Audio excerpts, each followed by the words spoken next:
Justin Crane. Justin Crane. Justin Crane. Oh, that's good. Yeah. Good to see y'all. No, I retired after this past summer. Yeah, he did. But he didn't even play this summer. Harry's last season in basketball is not this summer. He just decided to take a break and play some basketball.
And we are live from Auburn High School for the tip-off of this basketball here on AHS Mass Media Network. I'm Trip Upton with James Wiley here for some midweek hoop action. This is the JV game.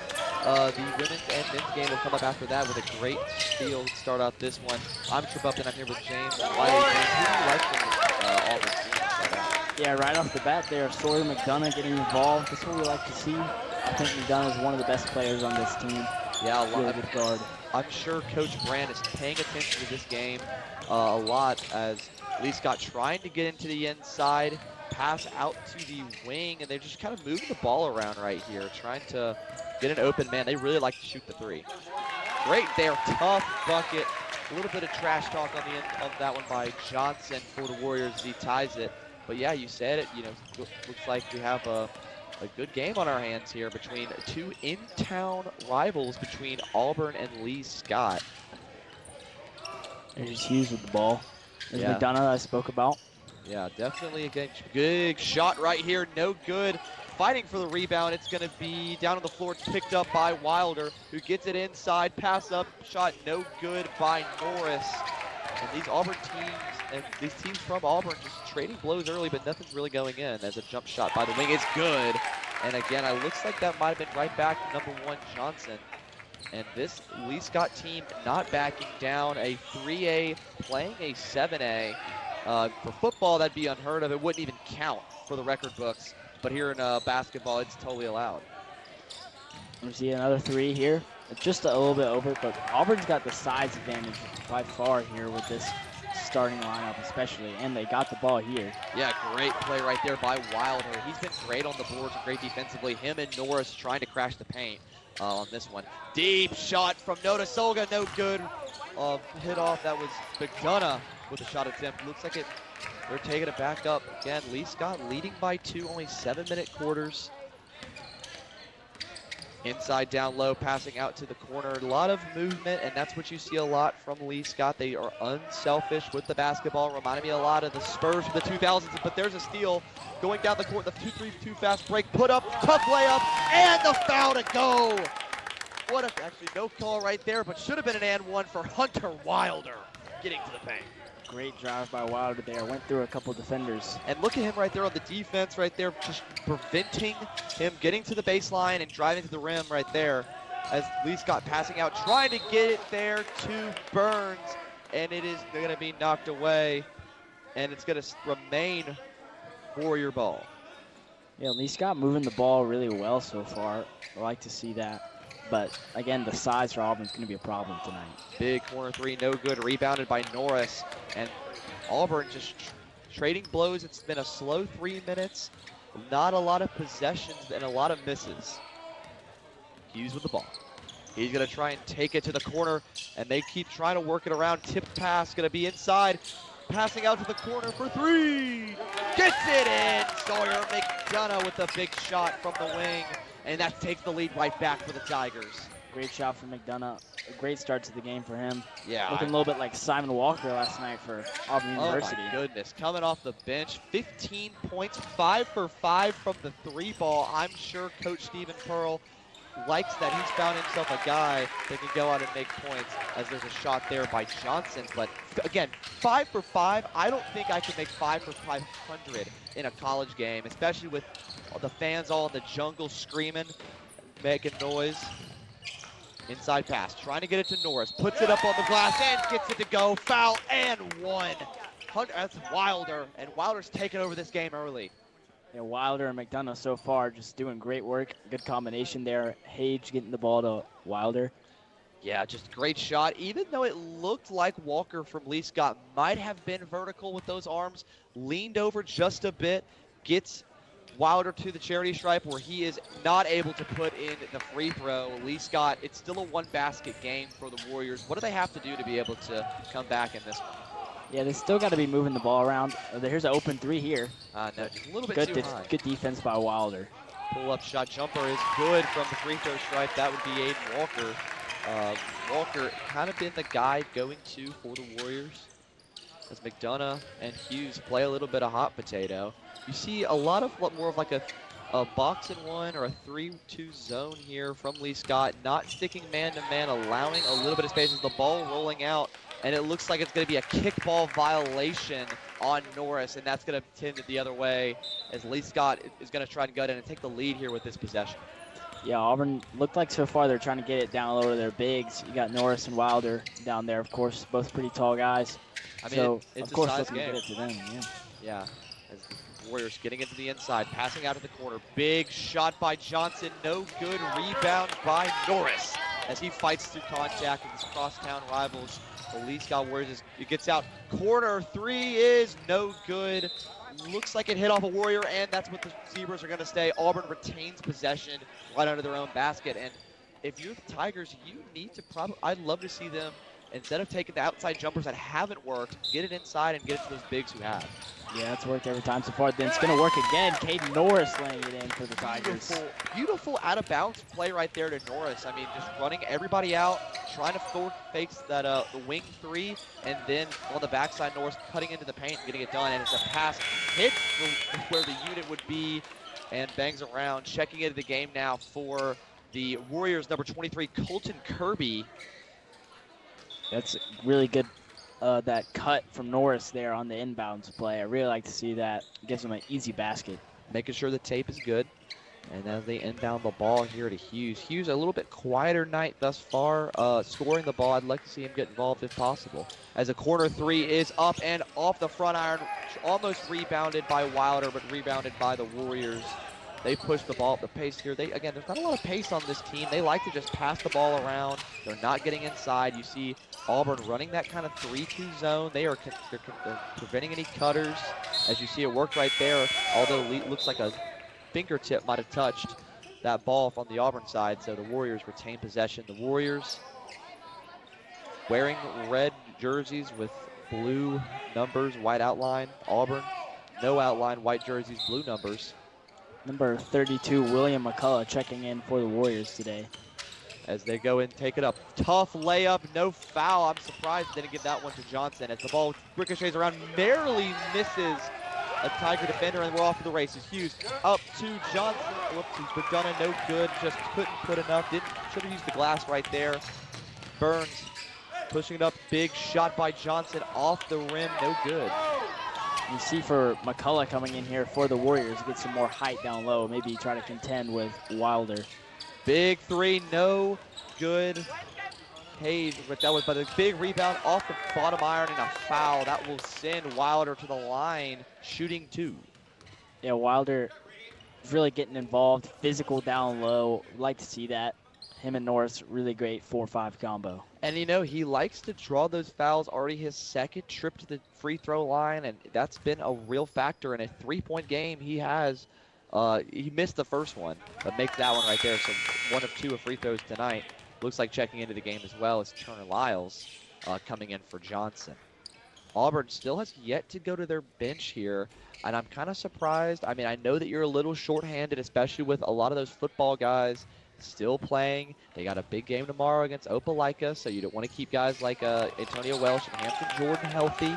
So they're going to play football as, you know, a regular season basketball game. Doesn't matter as much as a state court semifinal football game. So they're out playing with the football team. So a lot of his JV team has been called up to play varsity. As a shot there is good. Great shot by Kirby from downtown. Kirby, great shot there. Falling through nothing but net. Hopefully he doesn't try to clap, or maybe the refs will give him a timeout like another Kirby I know. As Hughes going to drive with the screen, passing out to the corner. It's going to be driven inside by McDonough. Off the front iron, no good. Rebound, put back, also no good. Fighting for the board. Wilder again, putting it up, trying to draw the foul, and gets the shot to go off the glass with under 15 to extend this lead to 2 shots. And Wilder threw 4 Warriors defenders there, putting it up and getting the basket. That's great down low play. Fighting hard like another Wilder, Deontay Wilder, the boxer.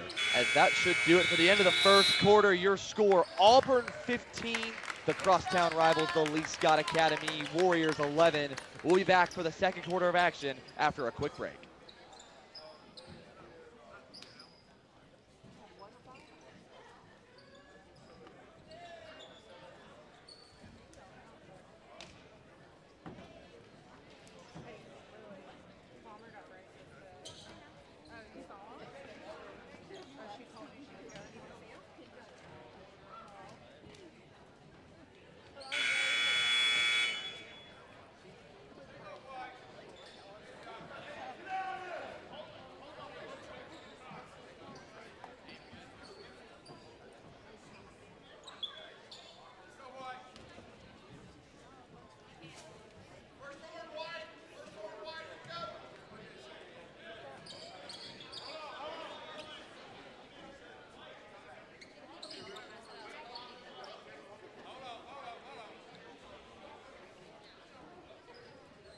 We're back for second quarter JV action between the Auburn Tigers and the Lee Scott Warriors in this hometown showdown.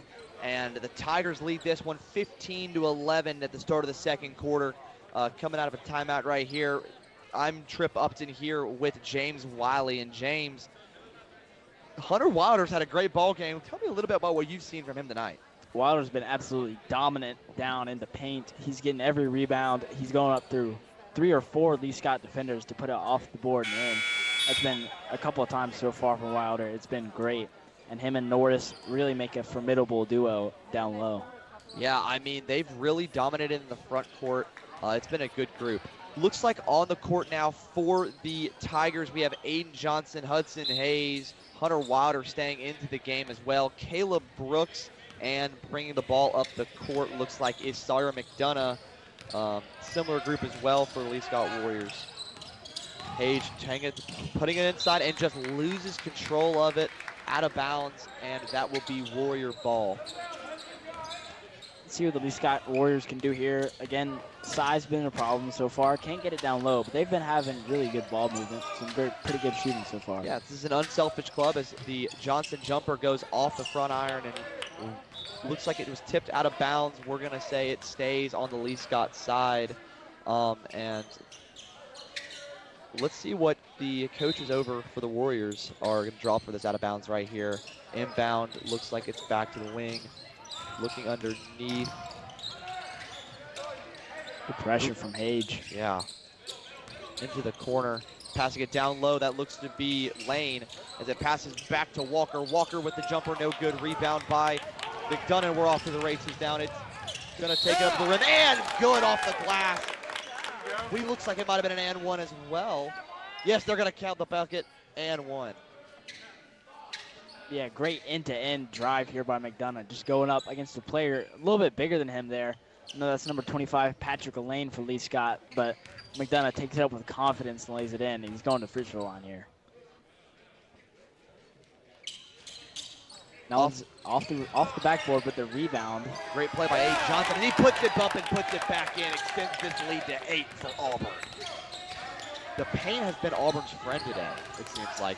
Just going in down low, forcing the foul, and able to get to the line to add another point as Hage gets another pressure. He's been all over the floor tonight. Pass back to the corner, inside, looking lane, contest, no good, tipped out by Hage, rebound by McDonough. We're off on the fast break, 3-on-2 fast break, puts it up, and foul. He'll get sent to the line, might be shooting 2. McDonough nearly getting the and one there. Just needed a little bit of a kinder roll to get that, but just rolling off the rim there, it's unlucky. Great play. I would love to see him pass out to a trailer right there. He had Hunter Wilder, who's had a monstrous game thus far, potentially get that an easier bucket and make that one instead of relying on the foul. First shot is good for McDonough, and Auburn again, great play right there by Hudson Hage, getting that pressure, making Lee Scott uncomfortable, and getting the ball down the court, and it was a great play. Second free throw is good by McDonough, and we are going to see Lee Scott inbound the ball right here. As you see Coach Brandt walking around on the sideline, just checking on everything, make sure he's good. He's got a big game tonight as Auburn will take on Lee Scott for JV after this one, or for varsity girls after this one, with the Courtney Pritchett head coach, and then the guys will head on the court after that as they pass the Lee Scott Warriors for JV, try to pass it around. Lyles with it. He's going to get it down low to Burns, and Burns misses it. Going to be fought for and rebound by Johnson. And again, the pace that Auburn's playing at is suffocating. He's going to go to the rim, and it's good. They're going to call that a travel, though, on the floor, and I don't agree with that decision right there by Johnson. He had Hudson Hage wide open on the wing.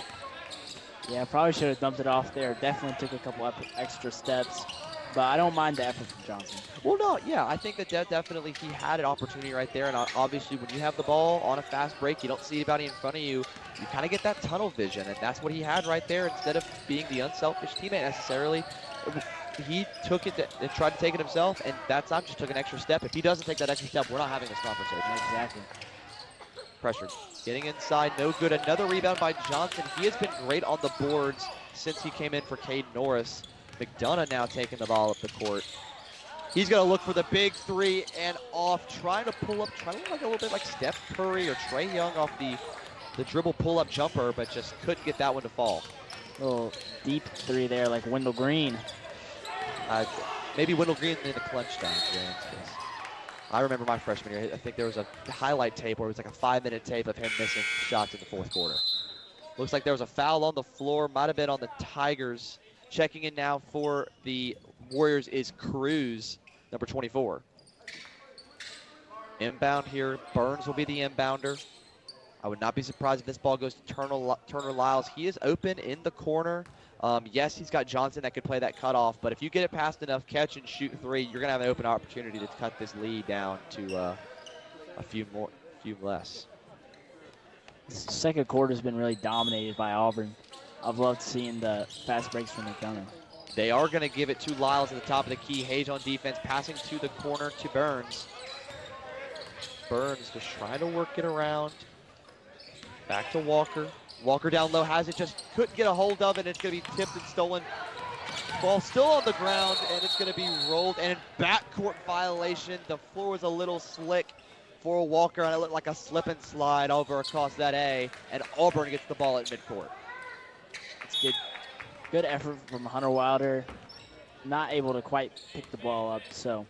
Johnson inbounds to McDonough. McDonough back to Hage. Hage working the ball around. Johnson trying to get it down low to Wilder. Wilder going up for the shot, and good off the finger roll. Off the glass and in, and that now doubles up on the Lee Scott Warriors. It's a great cut inside by Wilder. Finding the space and finishing well. Shot is no good, rebounded by Hage, as now getting it to McDonough. McDonough handling a lot of the point guard duties in this second quarter. He's done it well. Wilder looked like he was going to jump, puts it up on the glass, and good, the hop step. Just dominating from the paint. He can get it in the paint. He can take it from outside the paint. He's been unstoppable. He's on fire. These guys just cannot handle Hunter Wilder right now. It's a great play. Yeah, again, that size. As he goes in, almost gets a steal. They try to get it inside to Cruz, but Wilder flying out of nowhere and getting the tip. It's still, and they're going to say it's Auburn ball too, to add the cherry on top. I disagree. I kind of thought that might have been off Wilder, but I don't think the Tigers are going to be able to complain right there as McDonough takes the ball up the court. Auburn leads 24-11 here. Trying to look for a screen here. Hage on the elevator screen, but got caught. Wilder still fighting around for McDonough. Still has the ball. He's going to take it. Another finger roll off the glass and good. Auburn just trying to get to the paint. The outside jumper wasn't working early, but they've been able to get inside. Neither team really shooting from beyond the arc well today. We've seen a couple threes fall from Swerve McDonough, but he's been as successful, if not more successful, driving inside. Great footwork down low. Yeah, just working the ball around here. It's Walker trying to dribble through, and it's going to be a travel because he tried to pick up to get the ball back. Auburn retains possession, and checking back into the game is number 23, Caden Norris. He's going to give Hunter Wilder a well-deserved break as this second quarter draws close to an end. Looks like there was an Auburn timeout right there. The Tigers lead this one 26-11. They might just be taking this one into halftime as the clock is seemingly running down right here. It's been great from Wilder, but you got to give him a break at some time. All this running up and down the floor, making plays on both sides, got to be tiring. Yes, but I mean, hey, when you're hot, you're hot. So, yeah, it looks like they're going to reset the clock. 2:46 left to play. That was the timeout clock. I actually didn't know we had a timeout clock on our scoreboard, so I was a little confused when we went from 2 minutes to 15 seconds. That one's on me. Also coming out of the game is Hudson Hage. Looks like Bryce Hughes back in this one at number 0. He takes the ball down the court. McDonough moving in more of an off-ball role. I'd love to see him get involved from the perimeter. Is right where they get to him. Between the legs, just trying to dribble it around. Norris going to try and take it inside himself, but couldn't, so he passed back out. Norris going down low, putting up the floater off, rebounded by Johnson, but they're going to call over the back. It's going to be Warrior ball right there, and that's a big break for Lee Scott. Yeah, it could have been getting into really dangerous territory here, almost getting out of reach for the Warriors, especially if that bucket had fallen. Inbound to Johnson, and he brings it up slowly. This Auburn team just continuing to have a boatload of pressure. This kick back out here is going to go into the backcourt. Hughes almost falls on it, but it's still going to be Lee Scott ball here. Yeah, going to go up for the layup. Tough layup, no good. Rebounded by the Tigers. Bryce Hughes taking it up the court right here, trying to push the pressure. Back to Johnson, who had the wide open three. Passes out across the court to McDonough. I don't like that cross-court pass, but it worked this time. Hughes stepping up, pull-up jumper is good from the top of the key. Great play by Hughes, put the ball in his own hands and calling his own number 0 for 2. Bryce Hughes getting his first points of the night. We like to see that impact. McDonough's been running the point, but now Hughes in there doing some damage here. And I think early in this JV season, you're gonna see kind of, hey, let's see what we can do. Who's gonna be a good ball handler? As a ball nowhere near the basket by Kirby, Auburn will get possession. But you see Hughes and McDonough both playing that point guard role early. I would not be surprised if these two kind of are 1A, 1B for starting point guard. Maybe you see like kind of what we saw at the start of the game, Hughes and McDonough on the floor at the same time, so you don't know who's coming with the ball. Good Johnson, just passing around, I think just trying to burn some clock. Want maybe for a 2-for-1 at the end of the quarter. Johnson calling for the ball at the top of the key. He's got a guy on his back. He might be able to get to the rim and get some points or potentially a foul. McDonough, pressure coming. Looking down low, he's going to pull up. Norris wants it down low. I mean, as he should. He might have a mouse in the house. Hughes dribbling around, taking it to the rim, passing to the corner, and they're going to be looking back to Hughes, back to McDonough, and they're just going to continue to burn clock right here. No shot clock tonight for JV at least. McDonough is going to step back 3. No good. Rebounded by the Warriors, and this might be the last possession of the quarter as Lyles falls down. They're just trying to work the ball around, gets it to Walker to avoid the 5 seconds. Wide open in the corner, and good. Great play right there by Lee Scott, just setting that one up. Looked like that might have been number 1 back in the game, William Johnson, as he's going to get hit by a hard screen. Pass out to the corner, and it is good off the glass. Tigers, the high glass 3 is good. The bank shot open even after 5 on when Thursday, what is it? This week's been crazy. And that'll do it for the first half of action here from Auburn High School. The Auburn Tigers lead the Lee Scott Academy Warriors in this hometown showdown, 31-14. We'll be back after the half.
And welcome back to some Auburn High Tiger basketball here on the AHS Mass Media Network. I'm Trip Upton, joined by James Wiley as the Auburn Tigers lead the Lee Scott Academy Warriors in this hometown showdown, 31-14 at the start of the second half.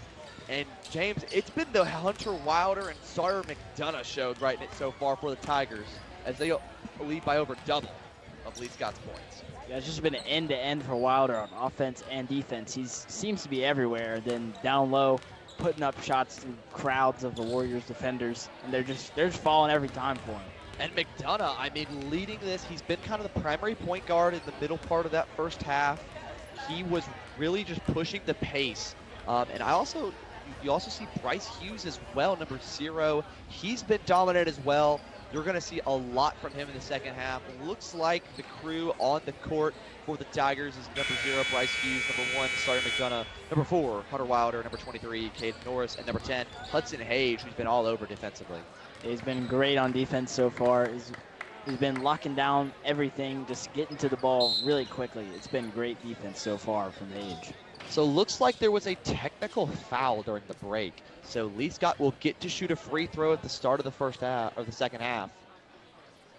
And it's good. Looks like something may have happened, an altercation going into halftime or at halftime or something. Because this is very interesting. I didn't see anything from our control room, as that was Lyles shooting the one for the 2 free throws. On the court for the Warriors in the red jerseys wearing blue numbers, number 25, Patrick Lane, number 4, Clayton Burns, number 10, Aiden Walker, number 1, William Johnson, as they go to the rim and no good. Tipped out, rebounded by the Warriors, number 11, Turner Lyles, and he's going to get the foul again. I think that might have been on McDonough there. McDonough, a little mouse in the house action there. He's not quite got the stature of some other plays. Yep, inbound now to the Warriors. They're going to try and take it up the court. The Tigers starting out on defense to start this one. Great perimeter defense here by Hughes and McDonough, forcing this, keeping this ball on the outside, not letting them get inside, even though they have a kind of a 2-3 zone with both their guards up and all their forwards down low. Passing over to the wing. Shot is up and no good. Rebounded down low by Norris, who's been the running mate with Wilder in that front court that has just been absolutely incredible tonight. Hughes going to bring it up here. Looks like he's playing point guard to start out the second half rather than McDonough. And I like that. McDonough, great off ball, as you see him trying to get that backdoor cut screen. They're trying to work him around, get him a shot on the wing as they're going to go. He's going to look to shoot, but get 2 defenders pushing it up and down low to Wilder. In the corner, Hudson Hage off the iron, rebounded by the Warriors. Might have been a foul to give. Looks like a foul as they bring in number 24, Cruz, to fill in for Lee-Scott. Yeah, it might have been just a little action on that rebound there. A very aggressive Auburn defense. Burns taking up the court, passing it down to Cruz. They're just kind of working this one around the outside with Lane as well on the wing. Auburn's just front or backcourt defense has been incredible. As there's a steal by Hughes, just lost the ball, could have had it easy with a pass, and a shot layup is good by Hunter Wilder. Hughes, a great possession right there. Looked like he could have just taken that one straight to the rim. Decides to pass out, a little fancy behind the back pass, and Wilder able to get it off the glass to go. Big fan of that pass from Hughes, really like that. Unselfish. Here comes Burns. He's trying to pass it around and just find something. They need to start getting inside as he's going to try to take it. Corner 3 is off.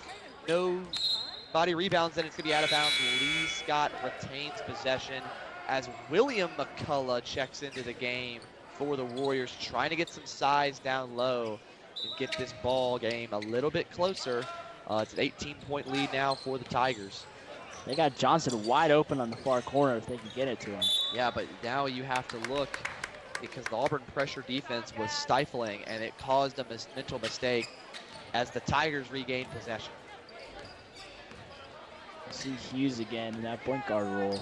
Yeah, he's been great tonight, trying to give McDonough some rest, let him see if he can work off ball, and Hughes probably the better defender of the two as well. That's been a big difference in this one, as they're just kind of playing hot potato and they pick up on it easily. Johnson heading to the rim. He's going to pass it in. Going to be a great shot there by Burns.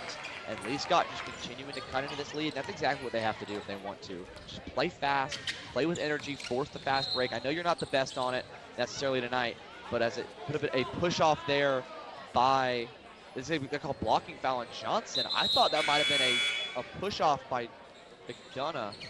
Checking into the game now is Little, number 15 for the Warriors.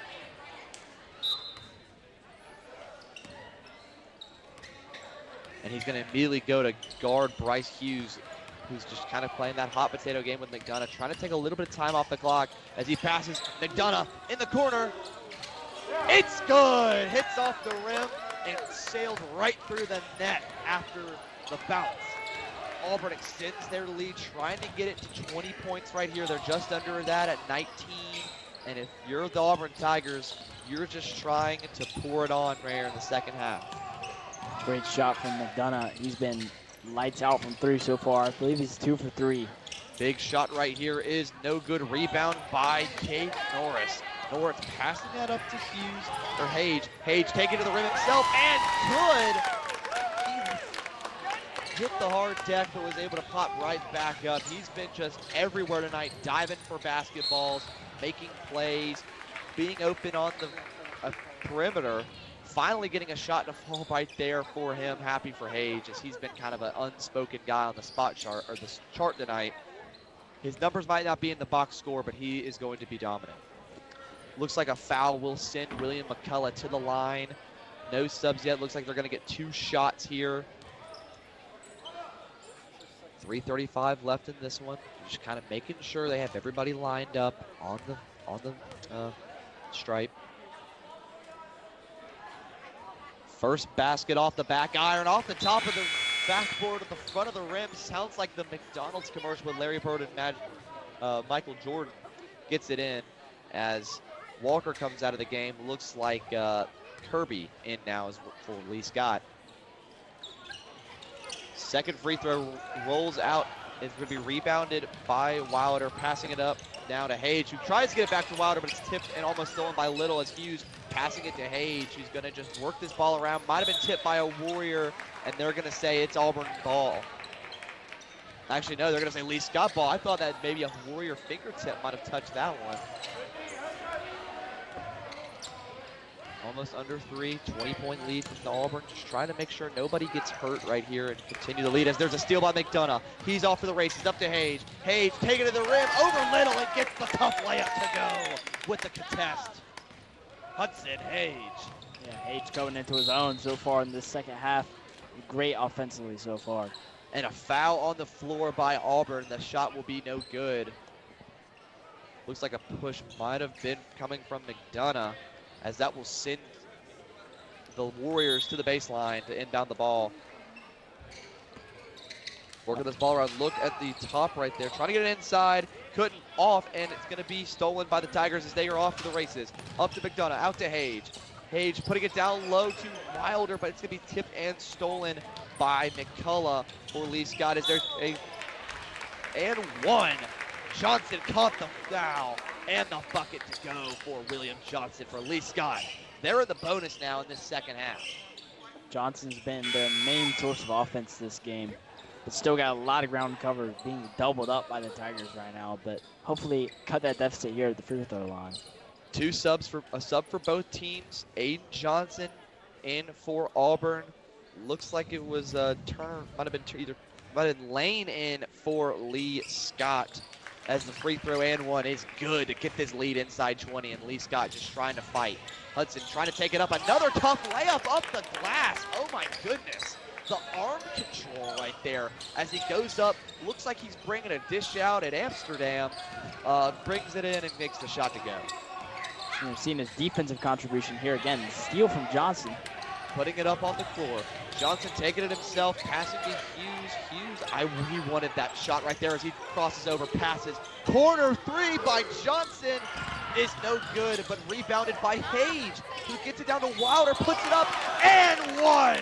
Hudson Wilder with the shot to go, and his night continues as he tries to slay the JV Warriors. What a play. Hayes with the really good rebound, getting in there, and Wilder just going up through 2 defenders for Lee Scott and laying that in. Looks like Cruz, number 24, gets called for the foul as Auburn trying to extend their lead to 24 points. The free throw is good.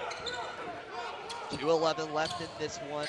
Burns is trying to get his team settled, but the full court press by Hughes almost worked, but it was going to be a reach-in foul. I thought he had it, but the Tigers get called for it, and Lee Scott getting the ball. This should be a 1-and-1 free throw because they're in the bonus. Yes, it will be.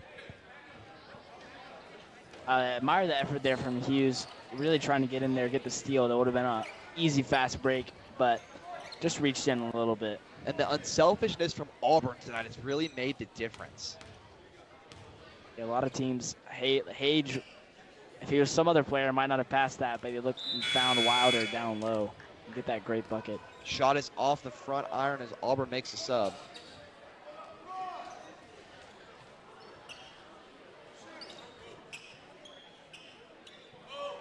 A 24-point lead here for the Tigers. Really been offensively just dominating this game. Great down low from Wilder and Norris. Second free throw is good for Burns. Cuts that lead inside to 23 points as the Tigers now with McDonough running point. Down low to Wilder. Pass out to Hughes in the corner. Got it to go.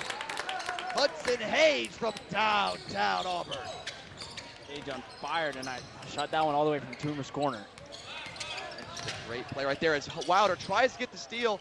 Pressure at the half-court press has been great for Auburn as the backdoor cut is up and off. Rebound hits his own.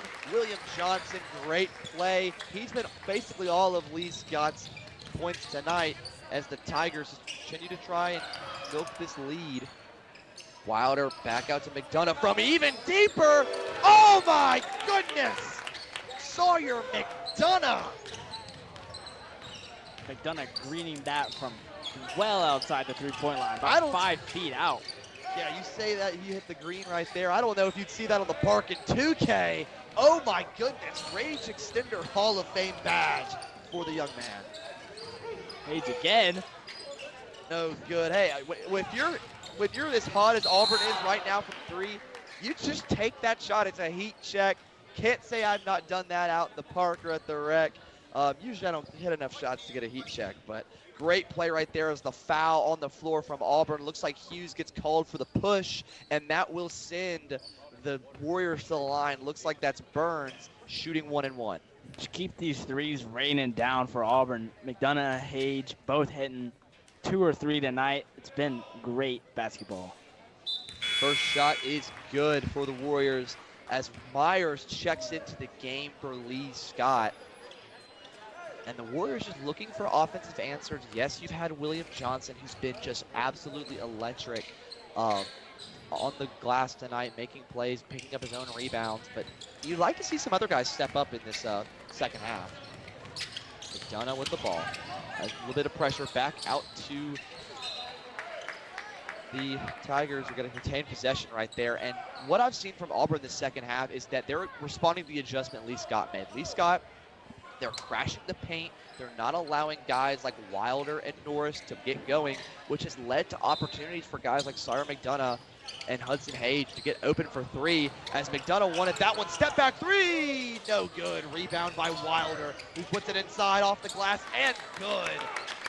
Just a great offensive rebound, and the offensive glass is really where Hunter Wilder has made his name known. He's been thriving tonight. Not a lot of height on Lee Scott, as I mentioned. He's just been doing great down low. Hayes defending Burns. Burns trying to get it inside, but he's going to pass back out to Myers. Myers getting it to Kirby, who just tries to slow the possession down right here. Backdoor cut, looked up, foul. No and 1, but Lane will head to the line, shooting a pair to be able to try and cut into this Auburn lead again. The Tigers up by, I want to say, 27 points. Yeah, I think you're right there, Tripp. Just absolutely, especially with the offensive output that they've had in this third quarter, especially from guys like McDonough and Hage from the 3-ball. The second that started falling, that's the night the lights went out over at least got just 10 minutes away from that.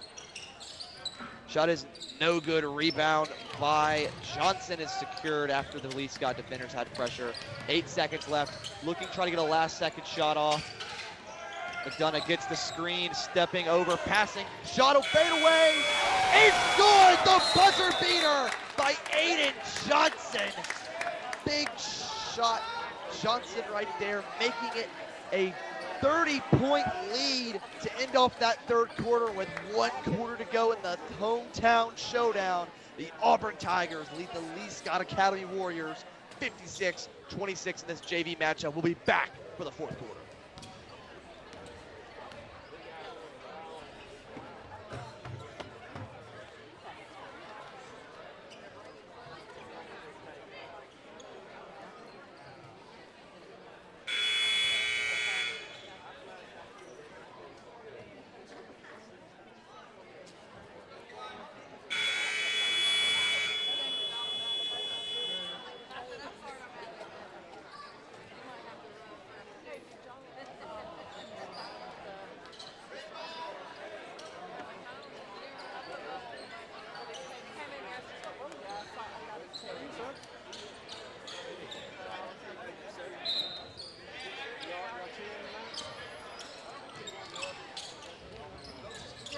And Lee Scott hits a big jumper right there from Johnson. Welcome back on the AHS Mass Media Network. Auburn leads 56-29 at the start of the fourth quarter.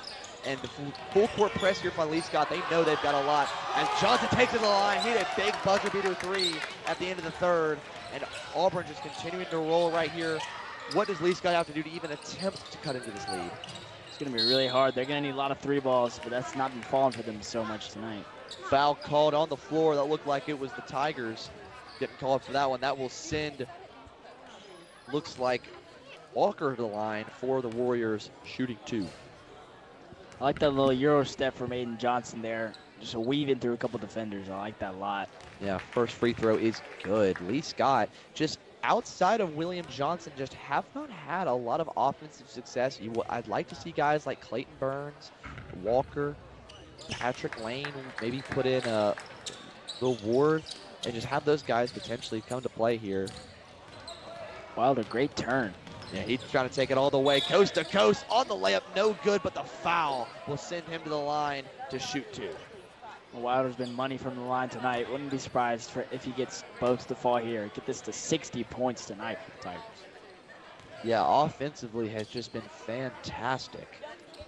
Especially now once Lee Scott made that adjustment inside, yes, his scoring numbers dipped, but you saw the outside 3 start to fall. Sawyer McDonough, Hudson Hage, Aiden Johnson. It feels like I'm naming just the starting lineup. They've all been hitting from deep as the first one is off. Might have jinxed him right there saying he was money. Yeah, that little announcer's jinx there. Happens to the best of us, James. Don't worry. Make sure you stay tuned after this for the women's game. We'll have Reese Kinder doing play-by-play. We'll have Cleet Carlson doing color commentary. And then we'll have the Auburn Tigers taking on the Lee Scott Academy Warriors for a hometown showdown. With Cleet Carlson on the call, I'll be doing color commentary for that one. That will be following the women's game, which is following this one. So just make sure to stay tuned. You know, maybe pop a bag of popcorn as the layup goes there. Get settled in a nice chair or recliner, and just tune in and watch some Auburn High School basketball. I don't really think of a better way you could spend a Thursday night. Yeah, we got a nice triple header today.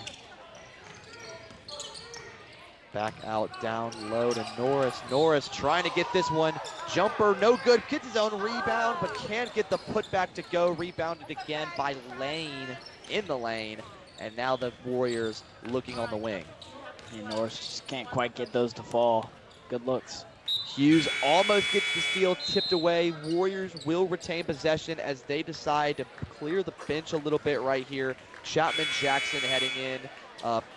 John Persons heading into this one as well.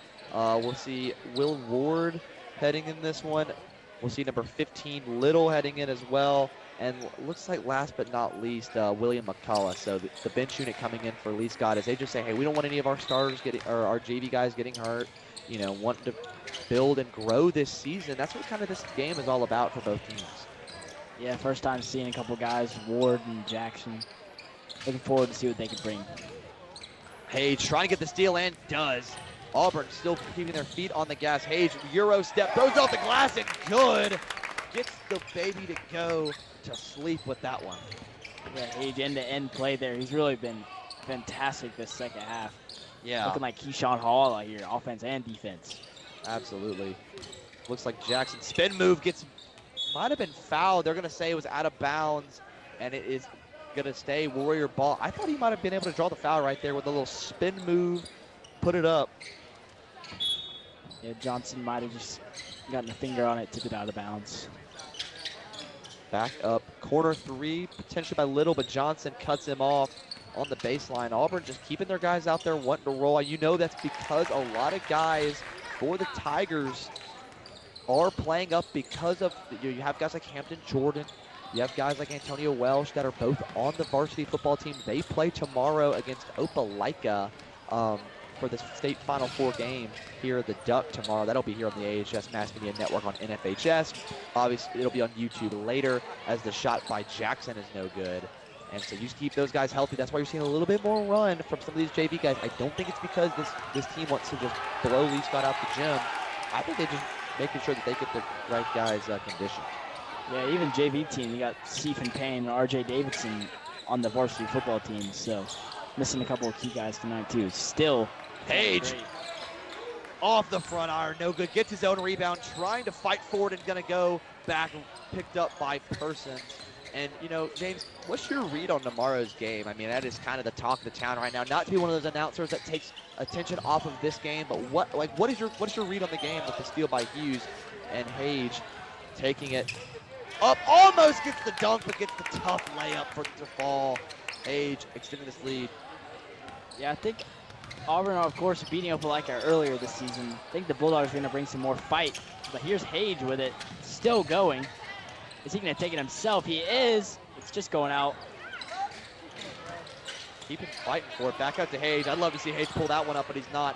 Back out to Johnson. Johnson taking it to the rim. Passes up and no good. Rebound by Little. But yeah, I mean, Auburn beating Opelika earlier this year, you know, but it's potentially different quarterbacks. You have a new quarterback for the Bulldogs, and then if Kason Myers is a game time decision, that could mean that J.D. Pate could get some playing time tomorrow, be the JV bowl between the quarterbacks. 1:30 to go. Auburn leads 64-35. Trying to get this lead potentially to 30 points is very impressive as Ward just trying to pass it around. Tipped by Hughes out of bounds. Lee Scott will retain. I love the fight that Lee Scott is showing. They're not going to go quietly into the night. They want to at least make this thing look a little respectable, and that's what they're going to try and do right here. Still got a minute left. Can get a couple more points on the board. We're going to down low to McCullough. Stolen on, and that's going to be a foul by Norris. I like that call from the official. Looks like he hit him over the arm. You can't do that, and that will send the, well, that will not put them into the bonus. That will have Auburn retain, and now with the clock, might be a clock issue here. The clock is remaining running. It should stop on the foul call. Unless we are under a, oh, actually, Hudson Hage checking back into the game here. I guess it's running clock with up, the Tigers up 29. So maybe just trying to run the rest of this clock out. You don't want to give Hage too much of a break there. It could only keep him off the floor for about 20 seconds with his performance in the second half.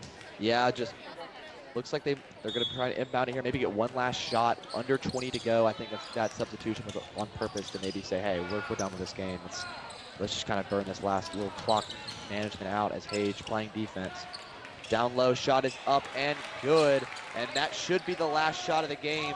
Auburn rushing down the court, and they're not going to take a shot. Good sportsmanship right there, and that will do it for this JV matchup. The Auburn Tigers pull out the win against the crosstown team, the Lee Scott Academy Warriors.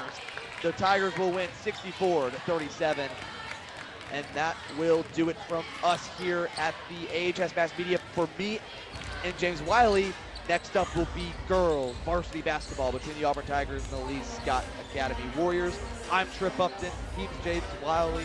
You'll hear Reese Kinder and Cleet Carlson on the call next.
Welcome, ladies and gentlemen, to tonight's matchup between visiting New Scott Warriors and your Auburn Tigers.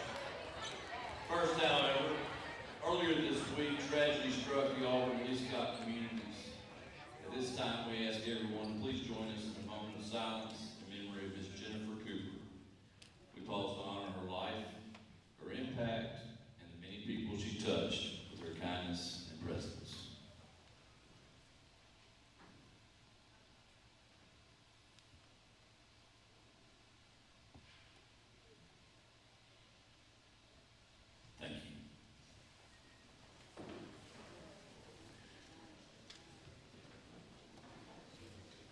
And now, we are here for the battle for Auburn with the visiting New Scott Warriors and your Auburn Tigers.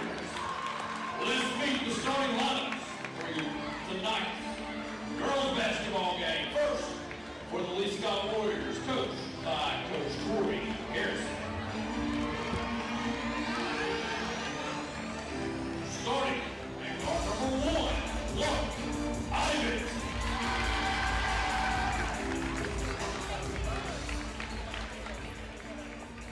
Number 2, Haynes Kesey.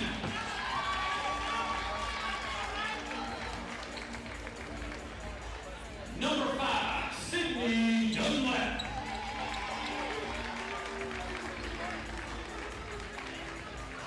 Number 10, Lucy Zellner. And number 20, Maggie Herndon.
Hello everyone and welcome into Auburn Arena for some Auburn women's basketball. Auburn facing off against the Lee Scott Warriors tonight. And I am Reese Kinder. Joined beside me is my color analyst. It is Cleet Carlson. Cleet, how you doing tonight? I'm doing good. How are you doing, Reese? Doing great. Excited for some Auburn women's basketball. Auburn last time out lost to Park Crossing 67-48, but looking to bounce back here against Lee Scott. You know, Lee Scott coming from just down the road. And this not a long travel for them. So this Warriors team also lost their last game to Childersburg last week, 56-47. And this Tigers team led by Courtney Pritchett looking to bounce back here at home tonight against the Lee Scott Warriors. And it is tipped up. Looks like Auburn's going to start with the ball here. Navia Nelms gets it, and she's going to pass this one off to Braylee Winfrey, who leads the charge. And this Tigers team, a lot of strong players on this team for Auburn, and they're looking to start off strong tonight. Caden Carr dribbling inside. She's going to put this one up, and it is missed, but it is rebound by Carr, and it is up and good for the Tigers. A great shot there from Hannah Shepard. It's like a stoppage of play here. Looks like maybe a interference maybe by Winfrey on that play. So Auburn off to a good start already, 2-0. And Auburn doing full court press to start this game. Great defense from the Tigers. Warriors going to pass it outside for three. Here is the Warriors. It's missed. Winfrey with the rebound. Winfrey leading the charge down the court. Going in transition, passing it off to Carr. Carr is up and good. And a good shot there. Actually, it was Shepard with the shot. So good shot by Hannah Shepard. Stolen by Nelms, but is brought back in bounds. But they're going to say that it was out. And actually going to be Auburn ball. So good job by Navia Nelms there on defense. Yeah, this Auburn defense has just been really, really amazing. Just pressing against the Lee Scott Warriors and not letting them get down the court to be able to score. Yeah, certainly. That's a great play there by Navia Nelms. Now Nelms trying to find someone open here.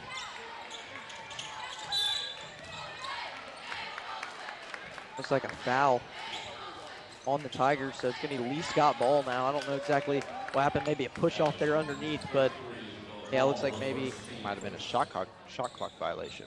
Yeah, it looked like it was a shot clock violation there. Auburn just couldn't get it. There's full court pressing yet again. It's stolen by Nelms. It is up and good. Good shot by Nelms. Great just awareness there to steal that ball. Lee Scott calling early time out here. The Tigers already up 6-0 to start this first quarter. And Clete, what have you seen so far from the Tigers early on in this first quarter? The Tigers, I mean, they're able to move the ball really well tonight. The defense on point.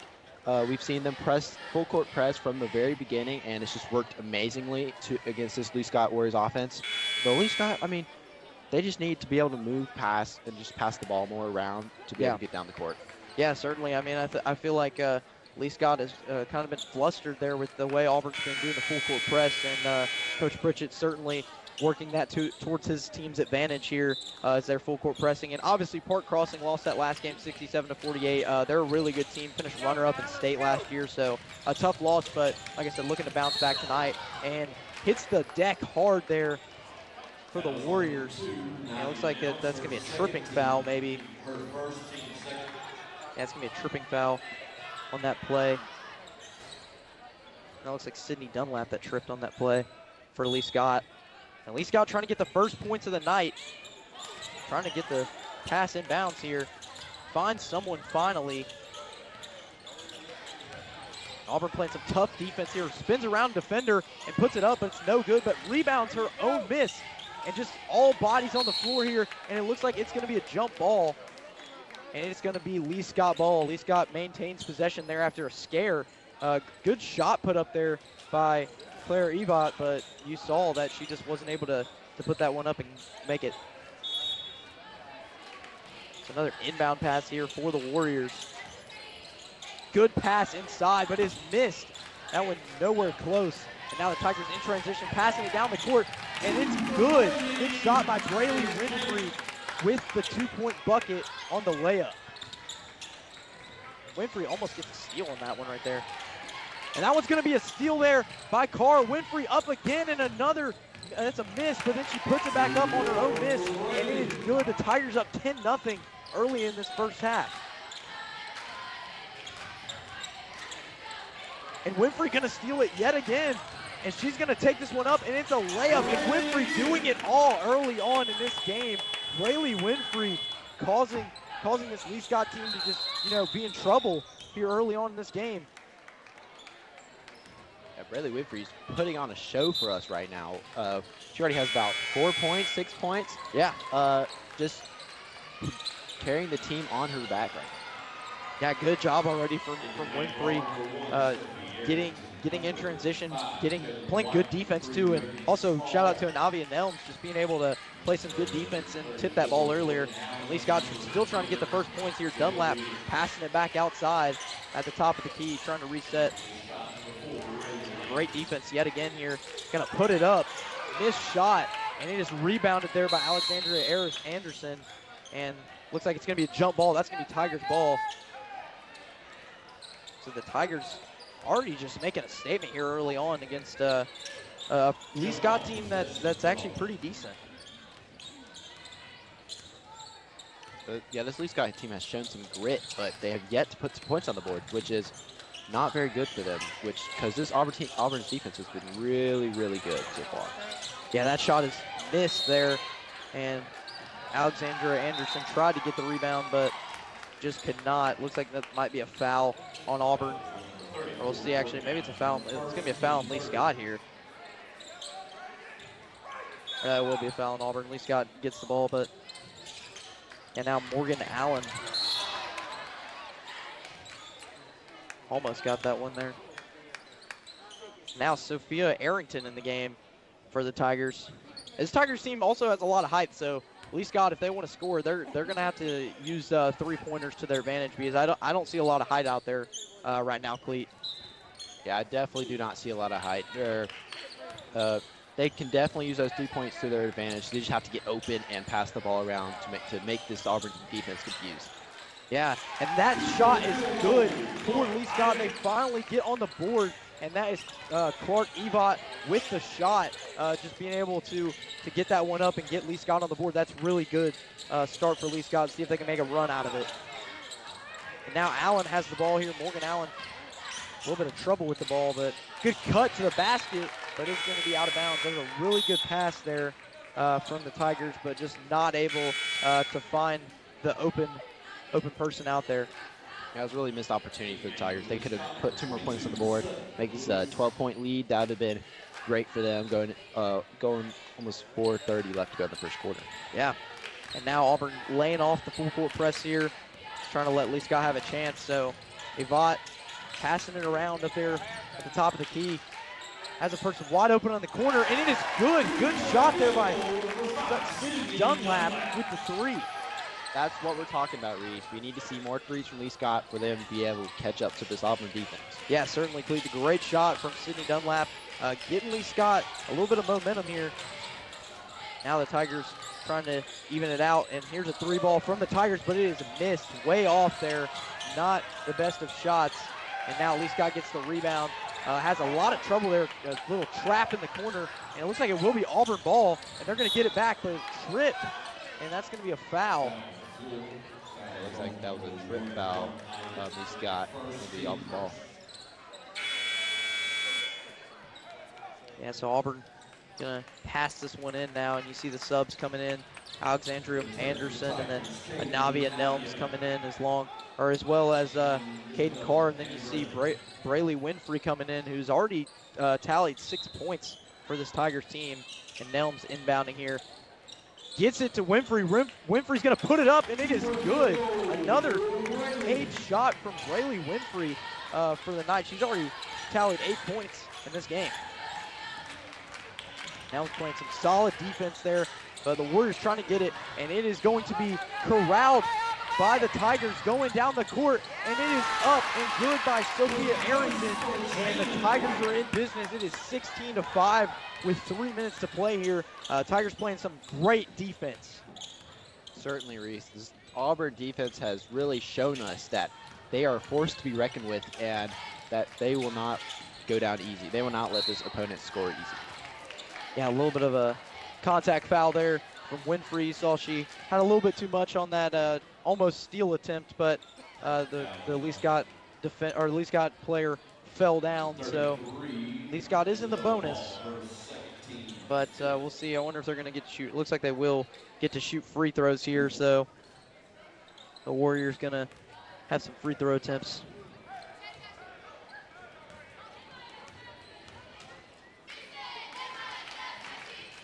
First free throw just short for the Warriors. I think Caden Carr tried to block that shot on. And now Dunlap, the second free throw attempt. It is missed, and it's going to be rebounded by Anderson, giving it to Winfrey. Now Nelms leading the charge as the point guard for this Tigers team. Back out to Carr for three. It is missed, but Anderson with the rebound, and it is up and good. Actually, it wasn't Anderson, that was Arrington. Good putback by Arrington there for two. Now Winfrey playing some solid defense here, and Dunlap have some trouble. Giving it back to Evott. Evott making a spin move here, getting it back out to Dunlap. And Dunlap's going to pull up from mid-range. It's missed, but it's going to be rebounded by the Warriors. Nelms playing some good defense.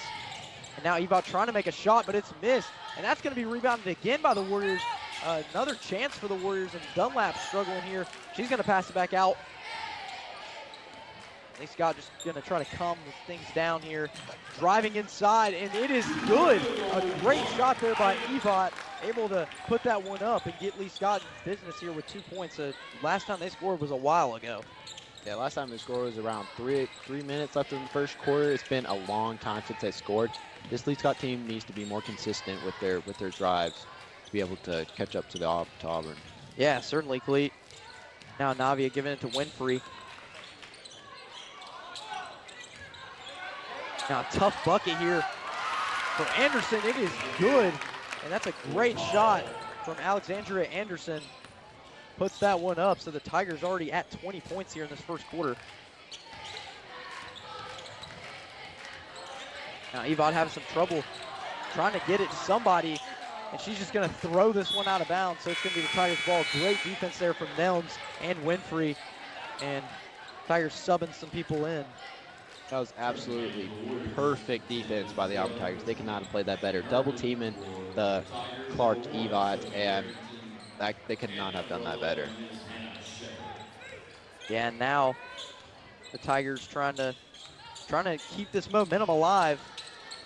Going down court, and Winfrey passes this one off, but it's going to be a foul. Good shot there from Hannah Shepard, but just could not make it on the foul. Would have been an and one, but now Shepard going to the line for two.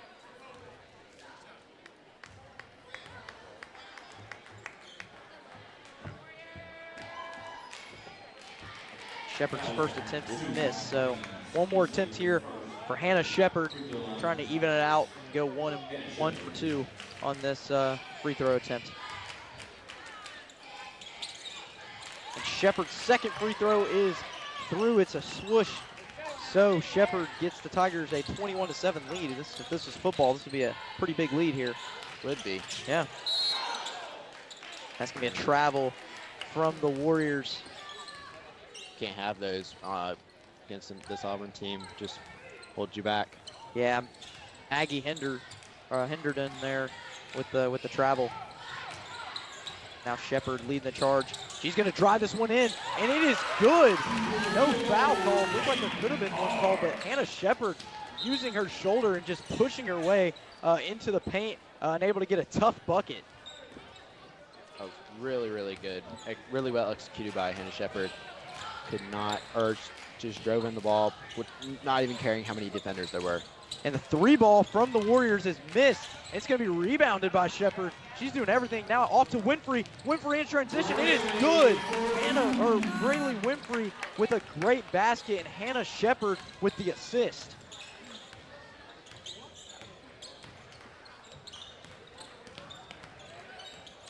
Now the Warriors are trying to slow it down here, and that's going to be off the toe, so it's going to be a kicking violation there from the Tigers. Yeah, Brayley Winfrey with 10 points already in his first quarter, almost half of the Auburn points altogether.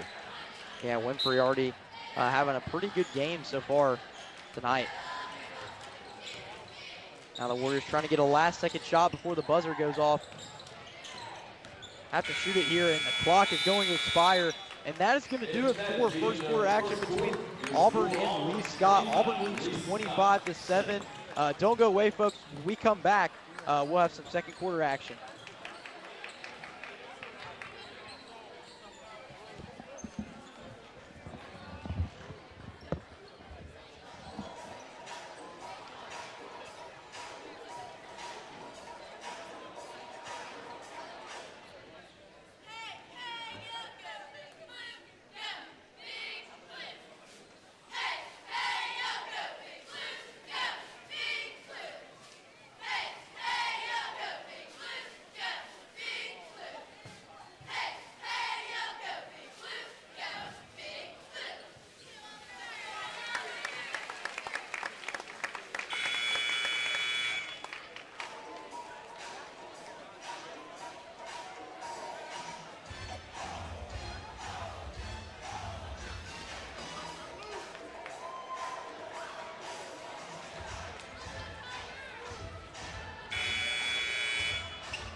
Hello, everyone, and welcome back for some Auburn High School varsity women's basketball. I'm Reese Kinder, and beside me is Cleet Carlson. This is the second quarter action. Auburn currently leading 25-7 against the Lee Scott Warriors. And Cleet, good first quarter by the Tigers. What did you like from Auburn?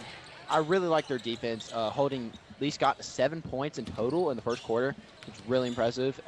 All they need to do is just keep it up and keep the pressure on right now. Yeah, for sure, Cleet. Right now, a big lead for the Tigers already early on in the second quarter, and Lee Scott in some trouble here as, the shot clock trying to expire here, and that's going to be a rebound by Shepard, and Shepard's going to be able to get it to Winfrey here on that after that rebound. And Brayley Winfrey is the storyline so far to start the second quarter. 8 points in the first quarter, not 10. We miscalculated it, but it's 8 points for Brayley Winfrey in that first quarter. So a good first quarter for Brayley Winfrey. And now Winfrey going inside, and that is up, but it's missed. And it's tipped back out, but Lee Scott's going to get the ball, and that is going to be a travel. She jumped. You saw she jumped basically with 2 feet there, so not good. But turnover for Lee Scott. Yeah, that would have been a good fast break opportunity if they did not call that travel. Lee Scott would have got 2 more points on the board probably.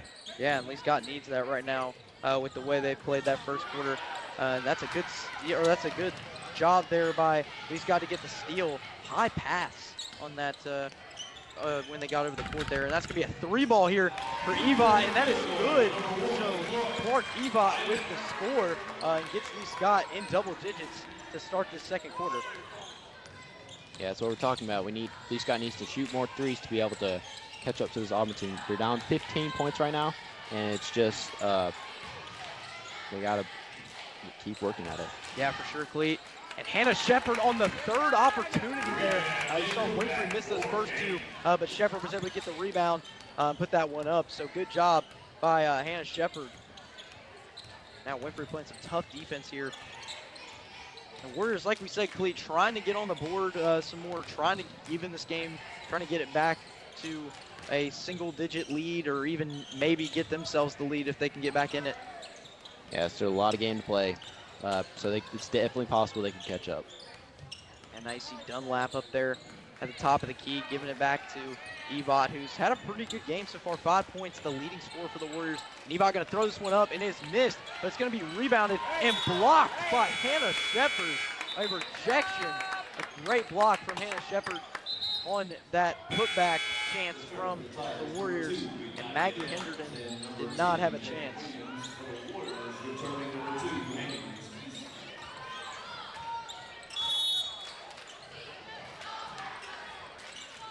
Now Herndon going to throw this one in. Shot's going to be put up, and it is good. That's another good shot from Ebot. So Ebot, 7 points so far in this game. Clark Ebot showing why she could be one of the best players for this Lee Scott team. And Shepard gonna put this one up. It is missed, and now Lee Scott's got an opportunity to do something. They are in transition, but it's stolen away from the Tigers. It's gonna be given up, and Hannah Shepard is fouled from behind. Almost made that shot. Actually, it was not Hannah Shepard there. That was Carr. Kaden Carr put that one up, but could not quite get the point there on the fast break after the steal from Alexandria Anderson. But good job from the Tigers to get the line here. Yeah, this Auburn defense, like we said, has been really, really good for this first quarter and this second quarter. They've been stealing the ball, catching Lee Scott off guard. Yeah. Kaden Carr's 2 free throw attempts go through, so she's 2 for 2 tonight. Looking real good so far to start for the Tigers on free throw shooting. They're 3 for 4 on the night so far. The Warriors trying to get something going here in the second quarter. It's gonna be a shot from Ebot, but it is missed. That one just banks off the glass, and a lot of tussling there under the basket, and that's gonna be a jump ball. That's going to be Auburn ball, so good job from the Tigers.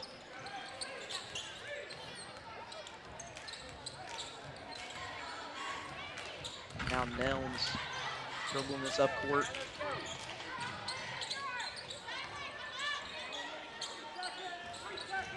Nice, see Nelms trying to find someone open out there on the wing, but could not quite find the open girl out there, and that one's going to be a turnover for the Tigers.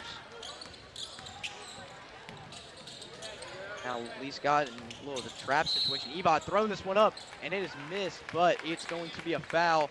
And the Lee Scott Warriors going to the line here for the second time tonight. So Clark Ebot going to the line for 2. Her first attempt is good, so Ebot tonight has been the leading scorer so far for Lee Scott. 8 points through 4 minutes and 51 seconds to play here in the second quarter. Ebot's second attempt is good, so Clark Ebot 2 for 2 on her free throw attempts, and Lee Scott's still down by 15. Now Nelm's gonna give it back out. Has Shepard open there. Shepard turns this one over, but gets it back. She's gonna throw it back out to Nelms, and Nelm's gonna put this one up. It's blocked by the Warriors, and the Warriors are gonna get that. I believe they're gonna call that a jump ball. We'll see what they say. Looks like they will say that's going to be a foul. No, they're actually going to say that will be a jump ball. So Lee Scott maintains possession after that tussle there, and now we'll see if the Warriors can take advantage of that. Now Ebot spins inside, and she puts that up, but it's missed. And Ebot tips it back out. It's rebounded by the Warriors, and Ebot's going to pass it to her teammate here. Gives it back to Ebot. Almost in trouble there for the Warriors. Now Ebot spins again. She's going inside, but it is batted down, and that is going to be a jump ball that should be the Tigers' ball. I feel like it looks like it will stay with Lee Scott. I feel like Ebot has been their main girl tonight. That Lee Scott kind of relies on her a little bit. Yeah, for sure. I mean, you've seen that Clark Ebot's just been able to make those plays. She's been able to get inside, score tough transition points, even get some steals. So Lee Scott, if they want to win this game, I guess they got to rely on Clark Ebot. Now Ebot going one-on-one here, trying to go inside. See, Coach Pritchett wanted basically a double dribble almost on that last one, but it's going to be a turnover anyway on the Warriors. That one went out of bounds. Maggie Herndon turned that one over for the Warriors.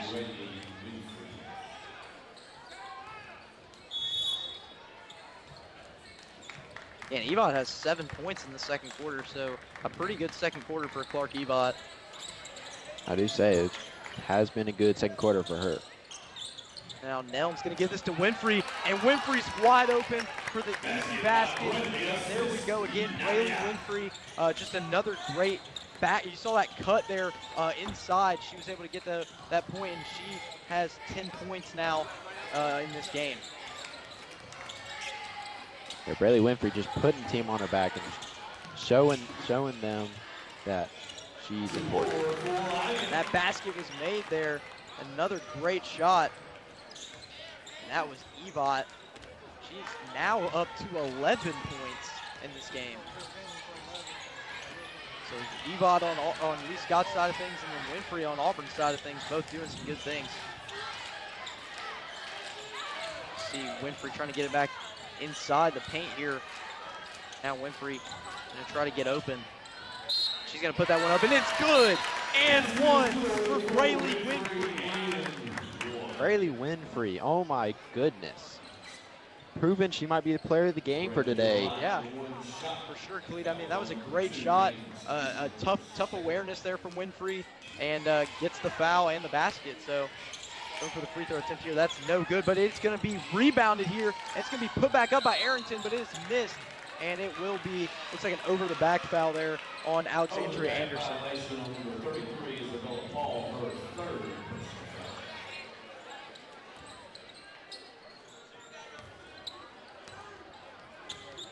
See Ebot bringing it up here.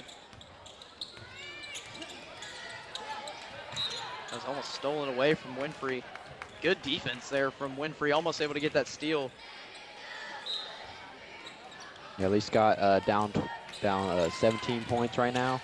They really just need to lock in and pass the ball around, like we've been saying, pass it around, confuse this Auburn defense, and they have not been doing that because this Auburn defense has been locking them down. Yeah, they certainly have, Clete. I mean, you've seen that this Auburn defense has just been playing. They started with the full court press. They've been playing really close to the Lee Scott Warriors, and you see the turnovers for Lee Scott in this first half have just not been good. Looks like it will be a timeout in the second quarter with 2:22 to go. But so far, Auburn leading 33-16, Clete. And like you said, the defense has just been really good for Auburn. I think that's one of the keys. And also, Braylee Winfrey. I mean, Clete, she's had probably one of the best starts we've seen, actually the best start we've seen this season, and already 12 points.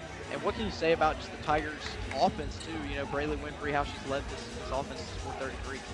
This Auburn offense, they've really come together and just like united to be able to pass the ball around, confuse Lee Scott, be able to score the ball as much as possible. And they've already put up 33 points, and it's not even halftime. Yeah, and this women's basketball team for Auburn has a history of making it to the Final Four.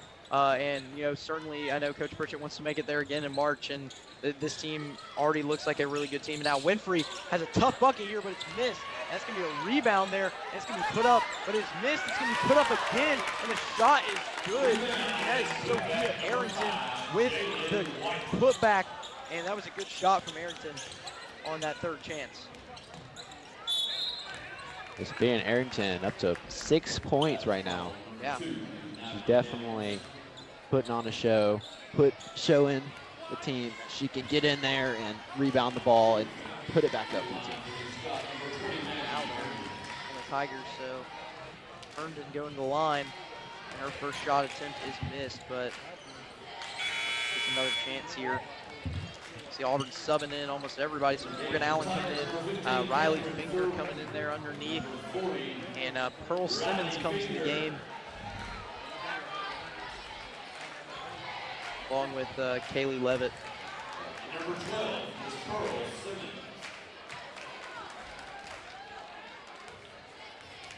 Now Herndon on the second chance, and it is good. So 1 for 2 at the line on that free throw chance there for the Warriors. So they get one more point up on the board. 17 now for the Warriors.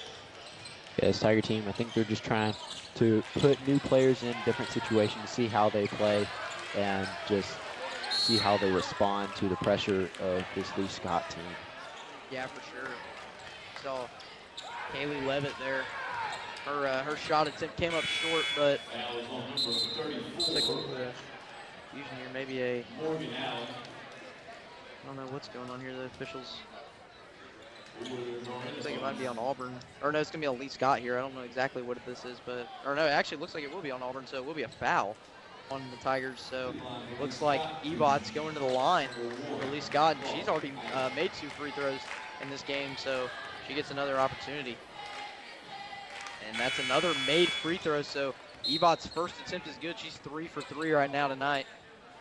Ebot with 12 points, maybe 13 after this shot, but she's really put the team on her back right now, has over half of their team's points. Exactly, and then there's another free throw made, so 4 for 4 is Clark Evott. And you see with 1 minute to go here that Lee Scott's trying to narrow this deficit and get it down to almost single digits if they can make a little bit of a run. Now it's going to be passed inside here, but that's going to be blocked. Gonna be back out to Levin. That's air ball there on the second attempt, but Lee Scott's going to get the ball here, and they're going to be able to go down as Evott trying to go inside, but she's going to pass it out to her teammate. It's a 3-ball. It is missed, and Auburn's going to get the rebound here, but it's stolen away from the Warriors, and they're going to get this one back for another chance. And give it back out again. It's Evott for 3 here. Evott, it is almost made. That one bounced in and out, and that's going to be Lee Scott ball. So they're going to keep the ball here with 54 seconds to play before halftime. Crazy sequence of events there. You saw right there that Langford was almost, Langford got the 3-pointer. She missed it, and then was back out to Evott, and she missed it. So Lee Scott trying to get some points up on the board now, and Evott going to pass it out to Langford now. Langford going inside. She puts this one up. It is blocked, and it is rebounded by the Tigers and Levitt. And this one's going to be down court, and it's going to be almost out of bounds, but it's stolen by Lee Scott. Not a good pass there in transition, but it's stolen again from the Tigers. Person wide open, but she's going to take it herself, and it is missed. And Auburn going to get the rebound here. It's Isabel Paul.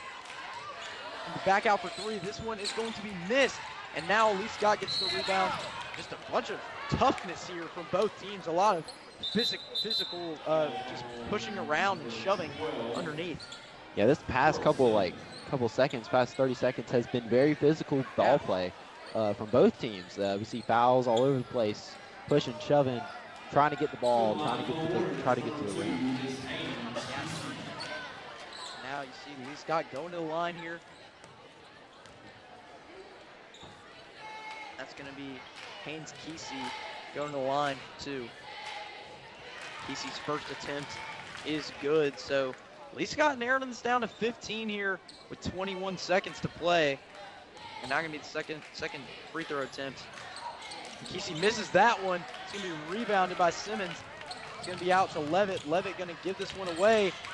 Auburn trying to get something going. Going inside, it's missed. And now Lee Scott gets the rebound. They're going to just try to hold this one and try to get a last-second shot. Now Evott has the ball with 4 seconds, 3 seconds, back out. It's stolen away. Got to put this one up, and it is no good. There's no chance there. So that is going to do it for first half action between Auburn and Lee Scott Academy. Auburn leads 35-20. Don't go away, folks. We will be back for some second half action shortly.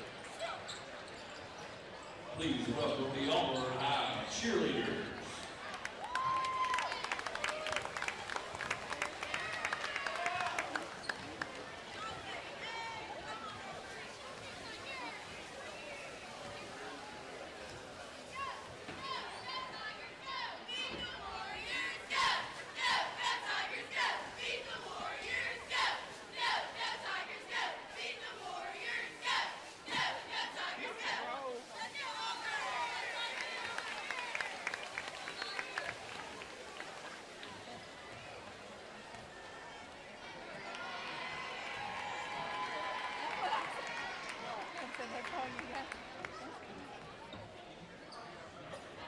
Now, please welcome the Lee Scott Warrior cheerleaders.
Hello everyone and welcome back just before halftime here from Auburn and Lee Scott Academy. Auburn leading 35-20 here at home against Lee Scott. I'm Reese Kinder, joined by my co-host Cleet Carlson. Cleet, how we doing here getting ready to start this second half? Doing great. Auburn has been struggling a little bit this past couple minutes in the second quarter. I don't think they've scored for the past 3 minutes at least. Yeah, I know. We saw at the end of that half, Lee Scott started to get some momentum. They even got a foul there at the end and got some points. And Auburn, it was weird. They could have scored one more basket if they would have shot it from half court, but just couldn't get it up there. So Auburn currently leads by 15. But Cleet, going to the second half action, like going into these things, what are you looking forward to seeing Lee Scott trying to do to get back into this game and maybe even pull off a win? Well, I think Lee Scott just needs to keep doing what they're doing. They need to keep driving the ball, getting to the basket, shooting threes, and trying to get fouled. I think that's their best shot of coming back and winning, or at least getting close to winning this game. Yeah, and certainly, I mean, Clark Ebott has been one of the best scorers for Lee Scott so far. 13 points for Ebott, and you know, Auburn, Rayleigh Winfrey has just been outstanding for the Tigers. She has 12 points of her own, and now we are back for third quarter action here. Winfrey's going to get the ball, pass it inside, and that's going to be up in a and one for the Tigers, and that is Alexandria Anderson with the foul and the basket. That was great play by Auburn. Actually, it looks like it won't be an and one. No, not an and one? No, it looks like it's going to be an offensive foul, and you see Coach Pritchett upset there. That was my mistake, everybody. That one was a foul on Auburn, so maybe something with a little bit of a shove. So it looked like it was a charging foul instead of a blocking foul, but that one's almost stolen away. It is going to be stolen away from Nelms here. Nelms in transition, nobody in front of her, and it is good. And Navia Nelms with the 2-point bucket there. So Auburn does get those points back, and Auburn playing that a little bit of a full court press here almost to start this second half. This one's going to be tipped here, and this one's going to be almost up and good, but is missed, and a little bit of physicality underneath there. Now Nelms open, Nelms for three, and it is missed, but Winfrey gets the rebound and resets everything. Winfrey for three, and it is missed, but that one was almost in. That one tipped out, and now Lee Scott trying to get the ball away, but Winfrey steals it away, and Winfrey going to try to drive inside, and she's fouled, and it's going to be on the floor here. It's a crazy sequence of events like we saw at the end of the first half, and you see Winfrey stole that one away and then was able to get fouled there at the end. Winfrey showing out again. Oh my goodness. I think she had 3 rebounds in the span of 15 seconds. That was insane. Yeah, now back out to Shepard. Shepard drains the 3 ball from the corner. Great shot from Hannah Shepard there. Wide open in the corner. And now the Tigers extend their lead to 20. Now Ebott trying to get something going inside. It is blocked by Winfrey. Now Lee Scott resetting. Herndon passing it outside. Going to the top of the key is Dunlap. Dunlap back outside to Langford. Now Ebott trying to drive inside. She puts that one up. It is good from Clark Ebott. And that shot is up and good for Lee Scott. She has 15 points now. And Auburn trying to go down the court and get this one back. And Navia Nelms just overthrows her person there in the corner. That looked like that was Carr in the corner there, so that one is going to be Lee Scott ball. Yeah, it was just a simple mistake by Auburn.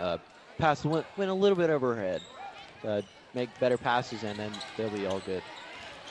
Yeah, certainly clean. This one's going to be a 3 here from Herndon, but that is just short. And now Nelm's going to reset everything for Auburn. Now Nelm's giving it to Winfrey. Back to Winfrey. She's wide open for 3, and it is missed, but it's going to be rebounded here from Anderson. Back out to Winfrey again for 3. It is good. She drains the 3 ball. Wide open yet again.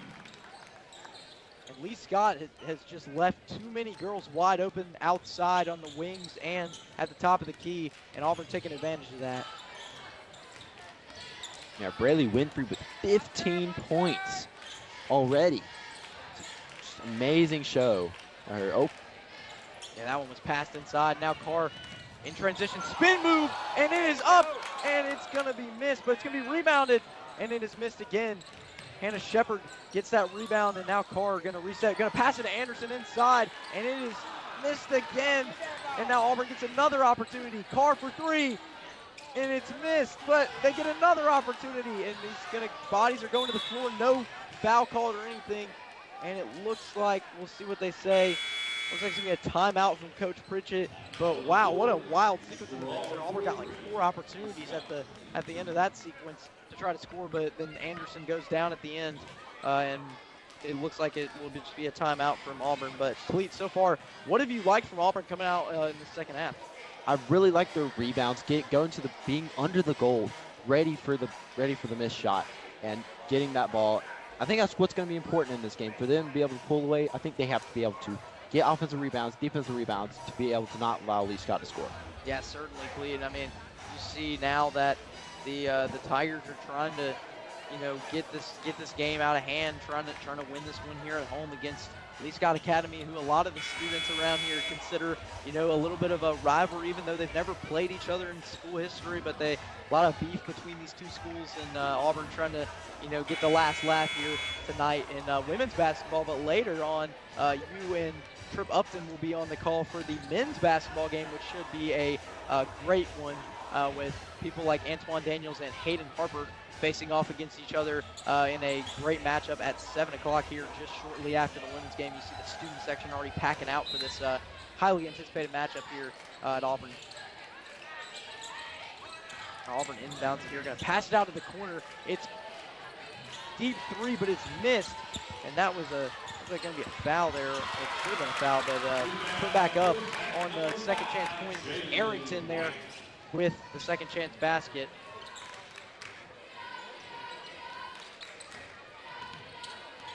Now Auburn playing some tough defense here, but this is going to be a 3-ball for Lee Scott, but it's going to be missed, and that's going to be out of bounds on the Tigers.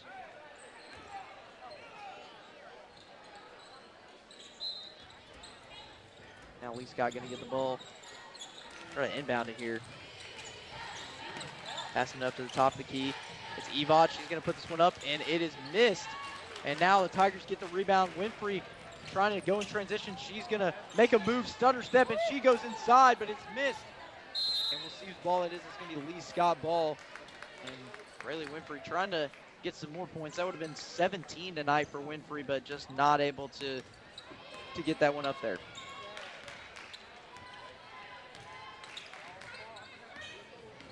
Now Evot against Winfrey, so the 2 best scorers tonight in tonight's game playing against each other.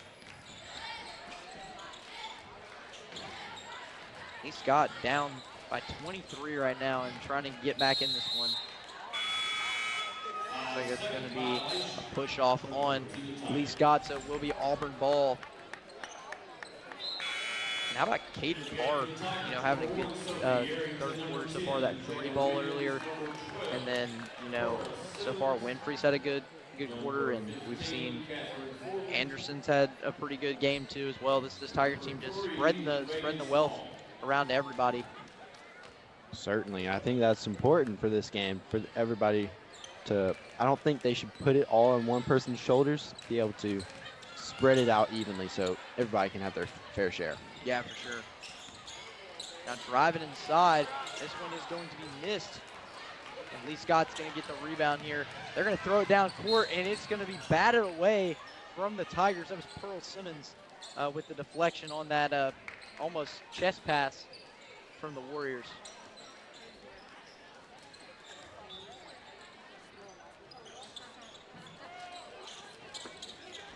Now 3-ball here from the Warriors. It is good.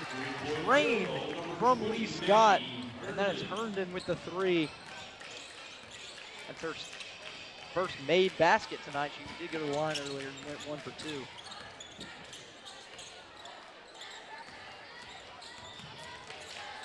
Now Simmons has the ball here.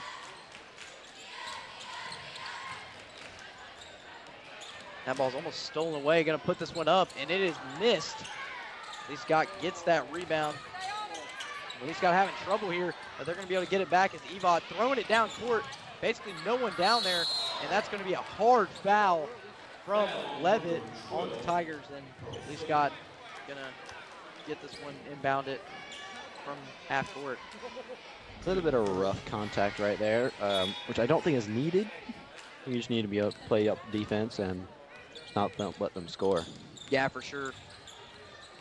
Now Evot driving inside. She puts that one up in a great bucket with some physicality at the end. And Clark Evot with 17 tonight.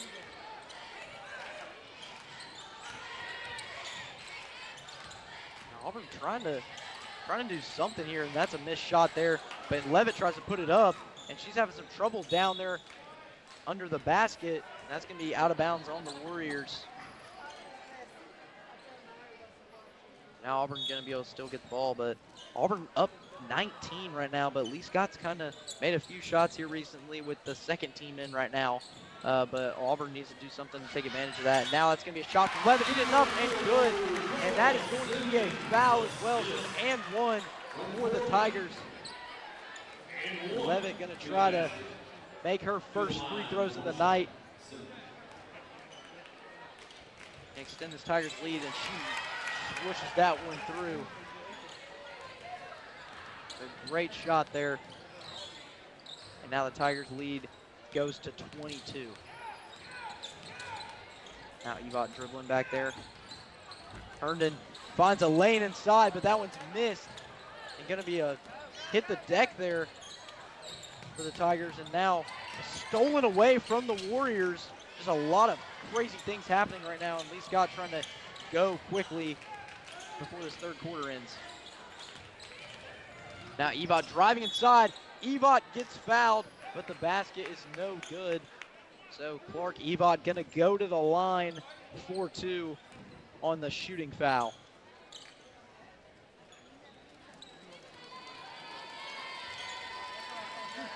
Evot so far tonight, I believe, has made all of her shot attempts for free throws, and that one is a swoosh.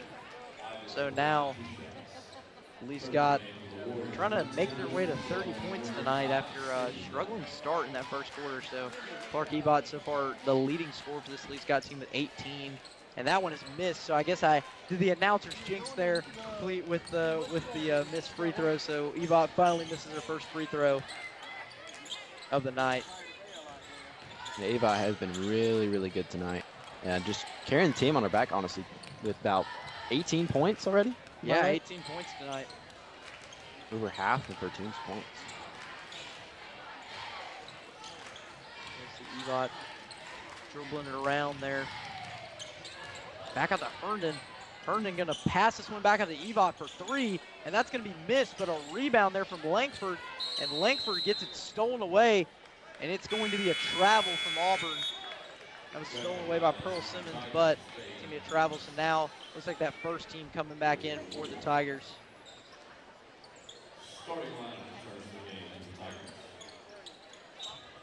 So just trying to put it away here in this third quarter. Now Langford wide open there, but passes it back out to a teammate. Herndon for 3, and that 3 ball is missed, almost a make there. She made one earlier. I believe Lee Scott's only 3-pointer of the night. Now Navia Helms leading the charge at point guard here for the Tigers. And now stolen away from the Warriors. Warriors going down court, trying to get some points up on the board, and now Evot just airballs that one. That one was not a good shot attempt from Clark Evot. Deep 3 too. one of the shots she has not taken tonight. She's tried to go inside and, you know, get in that lane and make some of those tough transition shots. Now Winfrey passes it out. Gonna put this one up, and this one's missed from the Tigers, and it's gonna almost be put back up, but that's gonna be time for the end of the third quarter. You saw Hannah Shepard was not able to put that one up there, but that's gonna do it for third quarter action between Auburn and Lee Scott. Auburn leads 48-28, but we'll be back shortly for the fourth quarter.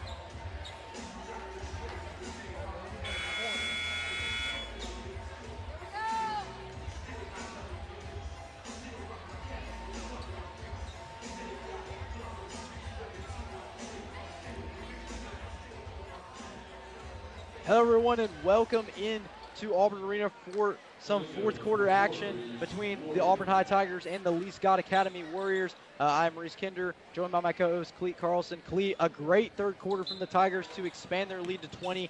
What did you like from Auburn in that third quarter? I really liked how they bounced back in that third quarter after not scoring in the second quarter for 3 minutes. It was just really impressive how they could just like bounce back and score more points to kind of lead the Warriors away from their hopes. Yeah, and see the Warriors putting up a shot there, another miss. That's kind of been a reoccurring thing tonight for Lee Scott. Haven't quite been able to make a lot of the shot attempts they've put up, and Auburn trying to seal this one here in the fourth quarter. And as you see, Hannah Shepard up there at the top, and now giving it to Nelms. Actually, that is Caden Carr. Carr going to drive inside, and she's going to hit the deck hard underneath, and now Nelms has the ball. Nelms going to try to get that one away. See if it's a traveling, or maybe it looks like Coach Pritchett called a timeout there. But so far, Cleet, like you mentioned in that third quarter, Auburn, a really good third quarter, just able to hit most of their shot attempts, and also was able to play some more good defense. And also just tell us about the defense, too, in the third quarter, how they stepped up big. Oh, yeah, defense definitely stepped up big. I think they only allowed 8 points in that second half, or that third quarter. Yeah, for sure. Lee Scott. Most of them were by Clark Evott, but very great defense from the Auburn Tigers, and they just need to keep it up so that they can seal the deal here. Yeah, I mean, we've seen Auburn's team has been able to get those three-pointers now. They've started to fall here, and Auburn has finally started to gain some momentum and kind of get away from Lee Scott here in this fourth quarter now, and they're in that third quarter that was really good for momentum.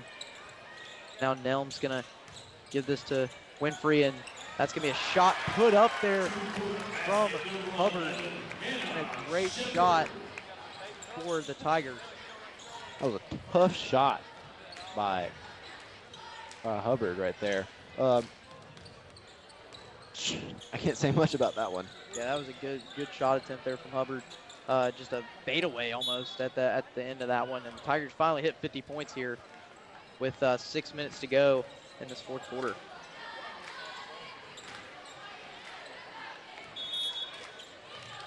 Now Lee Scott getting the ball here, going to inbound this one. Has a wide open person out there at the wing, but it's going to be rebounded by Winfrey. Winfrey finds Carr wide open, but it's going to be too much, but gives it to Hubbard, and it's going to be made, but it's going to be out of bounds.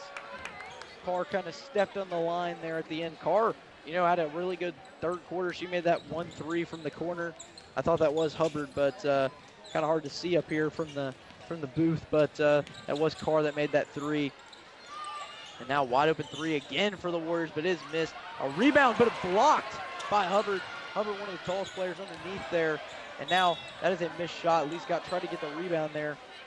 That was Langford trying to get that rebound at the end, but just could not corral it. Now Nelms dribbling this one up the court here.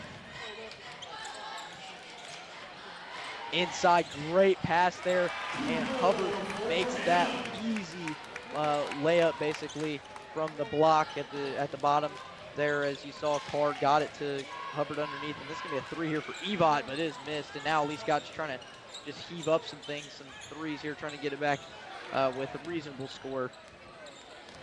See Herndon trying to pass it around here. Now Evot against Winfrey. Evot gonna put this one up, but it's missed, but it's gonna be a rebound, but blocked from Hubbard. She just takes this one away. Tigers in transition. Hubbard gonna dump this one off a crazy pass, and it is a great shot. What a pass from Hannah Shepard. A great job there from Shepard. Oh my goodness, that was an insane play by Shepard. Not much you could do better there. Just amazing gameplay, I would say. Yeah, great, just basically falling down with Shepard and was able to do that, or have that great pass there. And a great move here from Carr, and she drains the three from the corner again, her second three of the night. Is Kaden Carr with a great shot from the corner. And the Tigers are expanding their lead to almost 30. And now Winfrey steals it, but she gives it back to the Warriors. That was almost going to be a good transition bucket. So that'll be Auburn ball.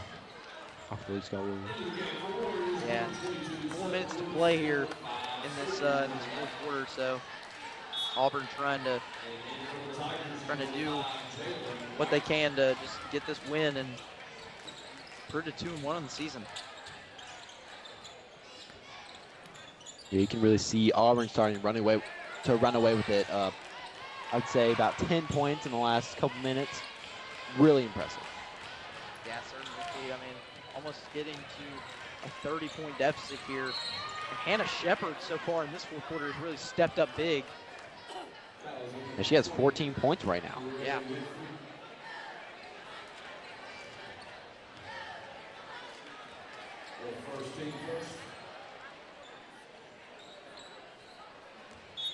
And now Lee Scott gonna inbound this one here. Back out to Langford for three. Langford misses that one. Now Shepard gonna get the rebound here, and she's gonna pass it back out. Actually, it was Carr.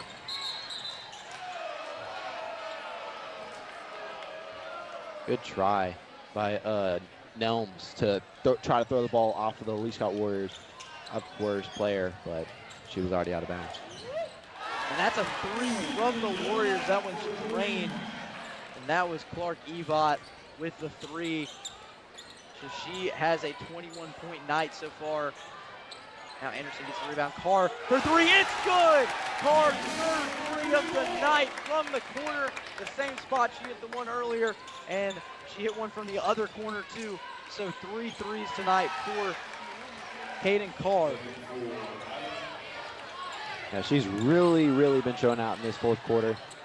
It's amazing offense by the Auburn Tigers. Now Winfrey drives inside.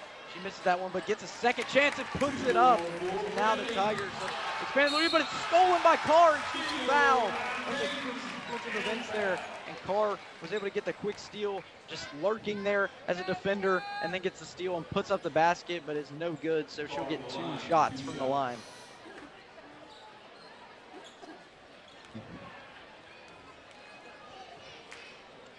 Carr drains that first one there.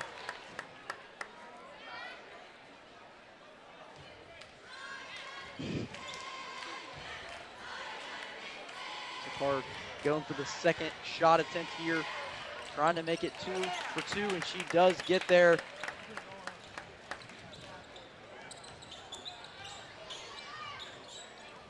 And Lee Scott trying to get a few more points here. Evot puts that one up, but it is blocked.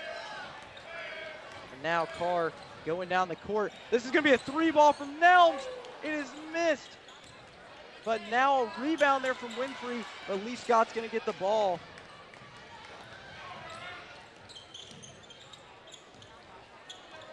And Lee Scott trying to go in transition here. It is Evot passing around. Herndon wide open, and that one is missed. And now Carr going down the court. Great bounce pass to Winfrey, but it's missed. They're going to say no foul on that play there. And now Lee Scott trying to get it in, but it is going to be knocked out of bounds from the Tigers. Great defensive play there by the Tigers from Sophia Aronson. Yeah, the Tigers defense has been outstanding this entire game. Only allowing 35 points so far. 7 points in this fourth quarter, which is very impressive. Yeah, for sure, Cleet. I mean, this has been so far just a good game for the Tigers. A good bounce back game after losing to a tough Park Crossing team just a week ago, and they're able to get things going again. Now Lee Scott trying to get this one in here, having some trouble, but they finally did get it in, and Auburn battling for it here, and that is going to be a foul on Nelms.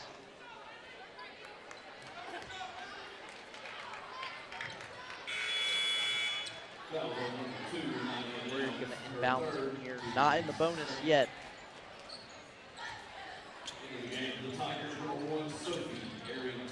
Warriors get this one in bounds, but it looks like Auburn batted that one away. That was Winfrey batting it away from the Warriors, from Clark Evott. Yeah, Tigers putting the pressure on Lee Scott, trying not to let him allow any more points. Yeah, and that's another great defensive play from Winfrey there. Just able to kind of battle with this Lee Scott team. And now Evott actually went over the line there, so it's going to be an over and back for the Warriors. So Auburn going to get a chance here to score again with 2:11 to go.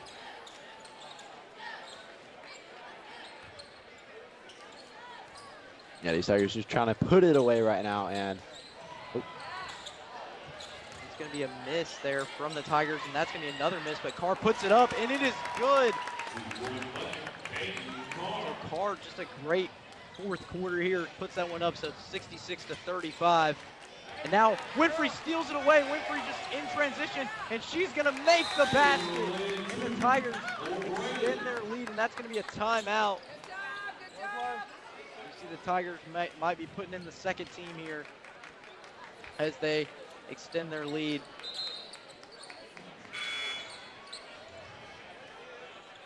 Was not a timeout. Looks like a substitution here for the Tigers. And Winfrey looks like she is done for the night. Finished with 19 points on the night. Great performance from Braylee Winfrey.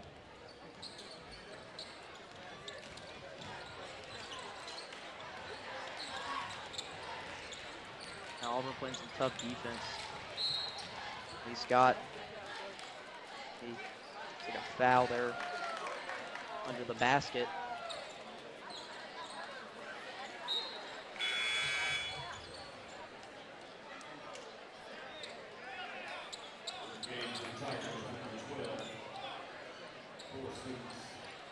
So 1:33 to go here. It looks like Lee Scott trying to just maybe gain some momentum for their next matchup against Trinity Presbyterian. But right now, look, this game's way out of hand, so Auburn is in control here, but that's going to be a foul. And it looks like Lee Scott going to have a chance to get some free throws here, but it's going to be a quick timeout from Coach Pritchett.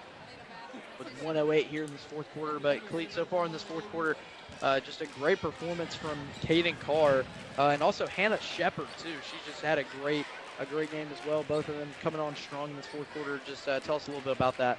Oh yeah, they both definitely stepped up tonight and showed that they are one of the best players on this Auburn team.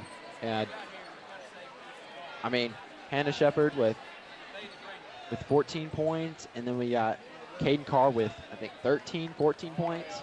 Yeah. And just very impressive performances from both of them.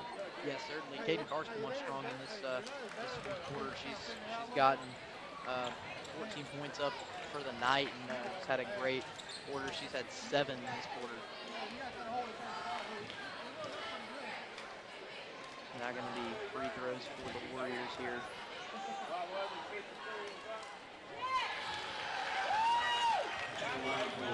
First one made, so Lee Scott tonight, though, I will give them credit for one thing. They have made a lot of their free throw attempts going to the line a lot tonight, and those 2 attempts there went through. So, yeah, Lee Scott able to do a good job at free throws, but tonight just haven't been able to make those baskets. Yeah, I think they only missed 1 free throw tonight, which is pretty impressive from this team. But they just have, like you said, they just have not been able to make the baskets. And that 3 comes up short for the Warriors, but that's almost stolen away there at the end. But Auburn's going to be able to corral this thing, and hopefully should be able to just slow the pace of play down. And that one is stolen away almost. Looks like Auburn going to jump on his Levitt. Looks like it will be out of bounds on the Warriors, and the clock is still running here, as it looks like it will just be a running clock the rest of the way. Yeah, it looks like the Auburn Tigers have won this one tonight, and their next game they're playing North Clanton, in Atlanta Classic. Yeah, be interesting. That's for sure. Matchup, yeah, going to Atlanta for that game, and it's going to be a deep heat here, but that is going to do it here in Auburn Arena for Auburn varsity women's basketball. Auburn wins 68-37. I'm Rick Kinder, alongside me, Clete Carlson. Hope you guys enjoyed this broadcast, but don't go away, folks, because next is a huge matchup for Auburn varsity boys. It is the Auburn varsity boys versus the Lee Scott Academy boys. And this should be a good one with Hayden Harper and Antoine Daniels facing off against each other in a huge showdown.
start tonight's game, we'd like to have a moment of silence.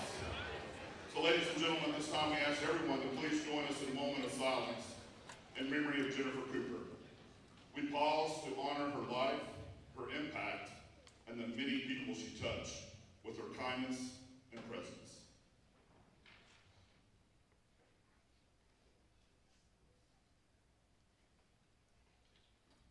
Thank you. So now at this time, we first like to introduce our guests from the Lee Scott Academy. Starting at forward, number 1, Grayson Hayden. Starting at point guard, number 2, Hayden Harper. Starting at power forward, number 4, starting at guard, number 11, Mark Myers. Starting at power forward, number 22, Cord Zelder. Starting at guard, number 23, Eric Cook. Lee Scott is coached by William Johnson.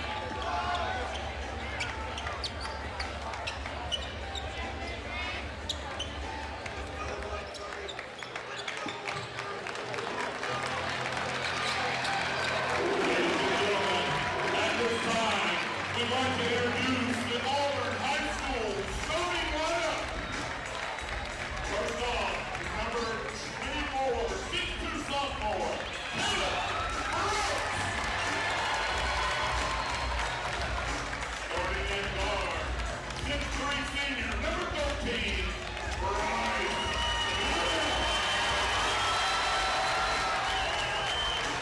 Starting at guard, 5'11" senior, number 2, Trinidad Wiener. Starting at forward, 6'6" senior, number 10, Trey Ross. And starting at guard, 6'6" senior, number 1, Antron Daniels. Coached by Chris Grant, Chad Jordan, Ryan Lana, Christian Grant, David Ogle, Jackson Stills, Gregory Shanley, and Marcus Jackson. Superintendent Dr. Kristen Herring, Principal Dr. Barry Moore, and Athletic Director James Slade. Ladies and gentlemen, your Auburn High School starting lineup.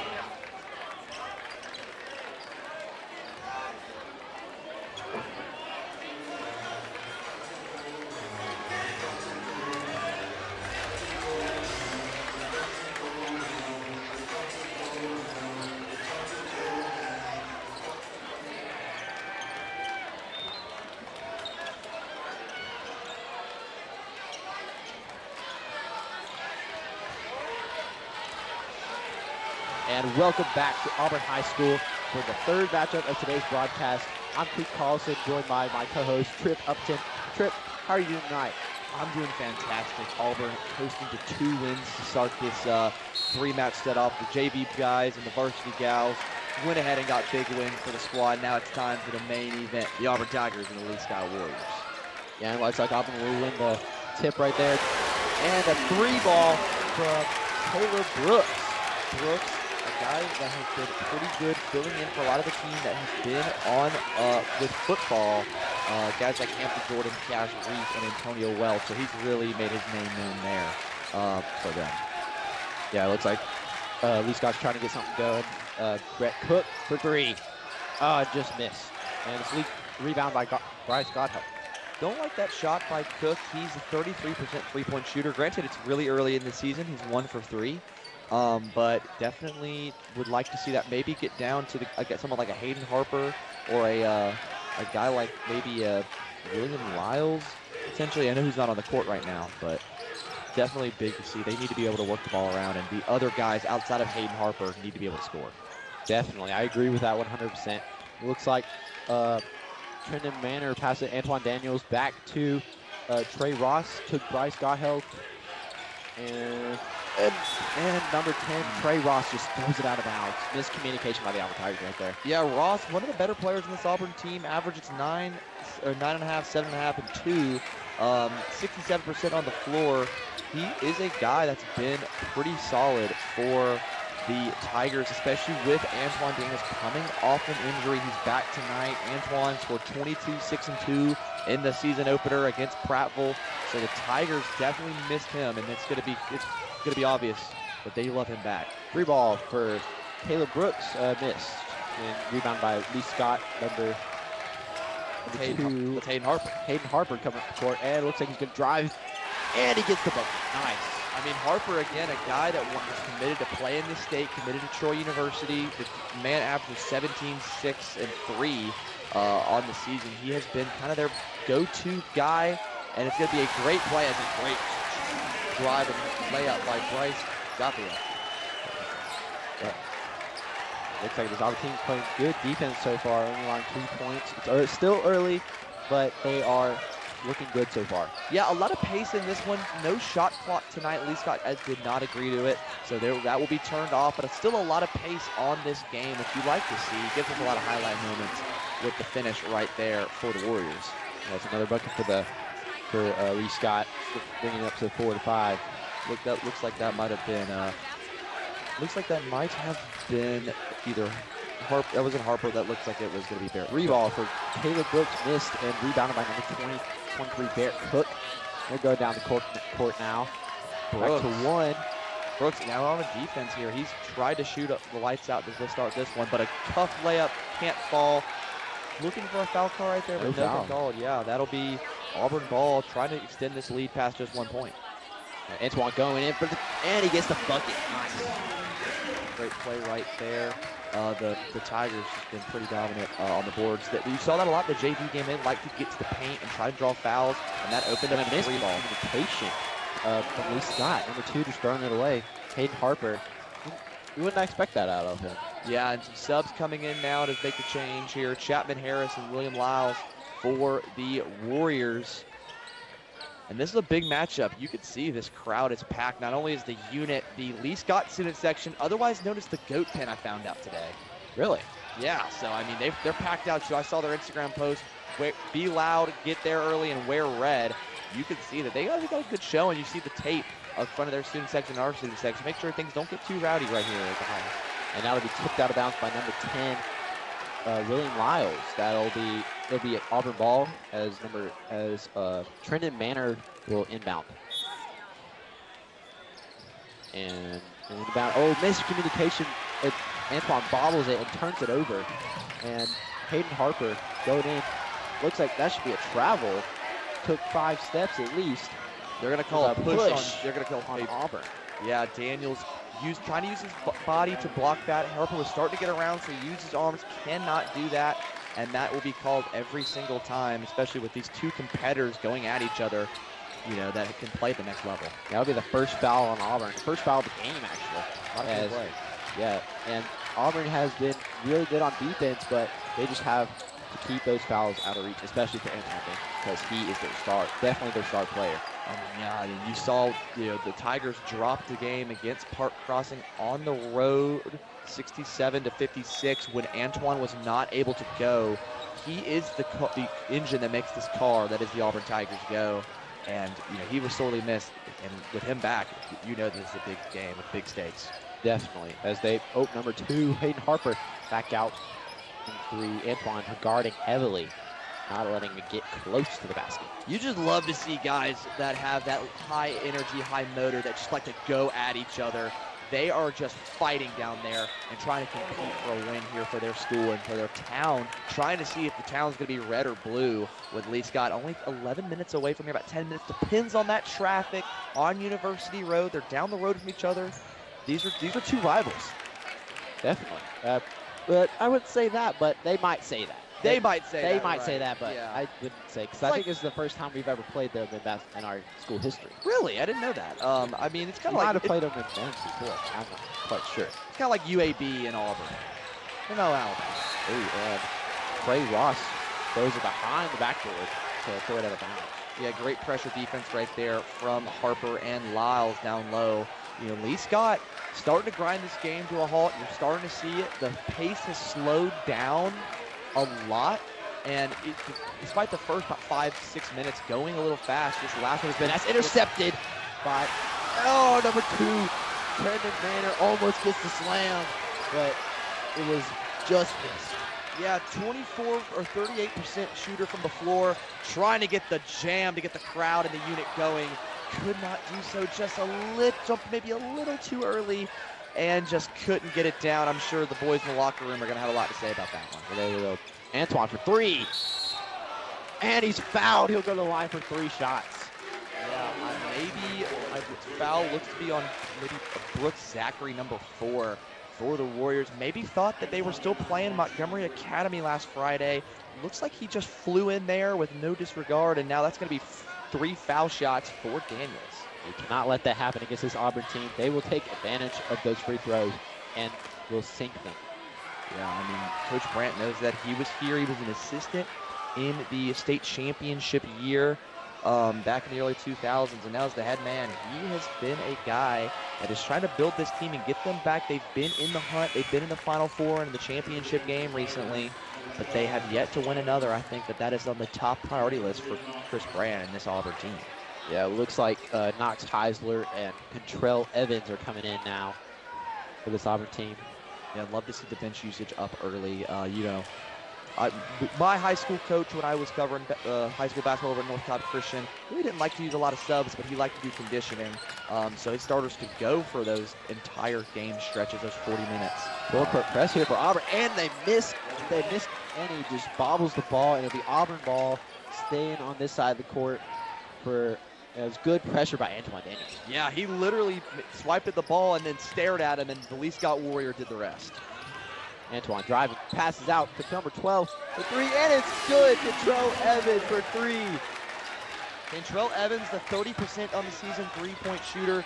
He has been pretty solid, one of the best on the Tiger team in this young season, and add that one to his numbers.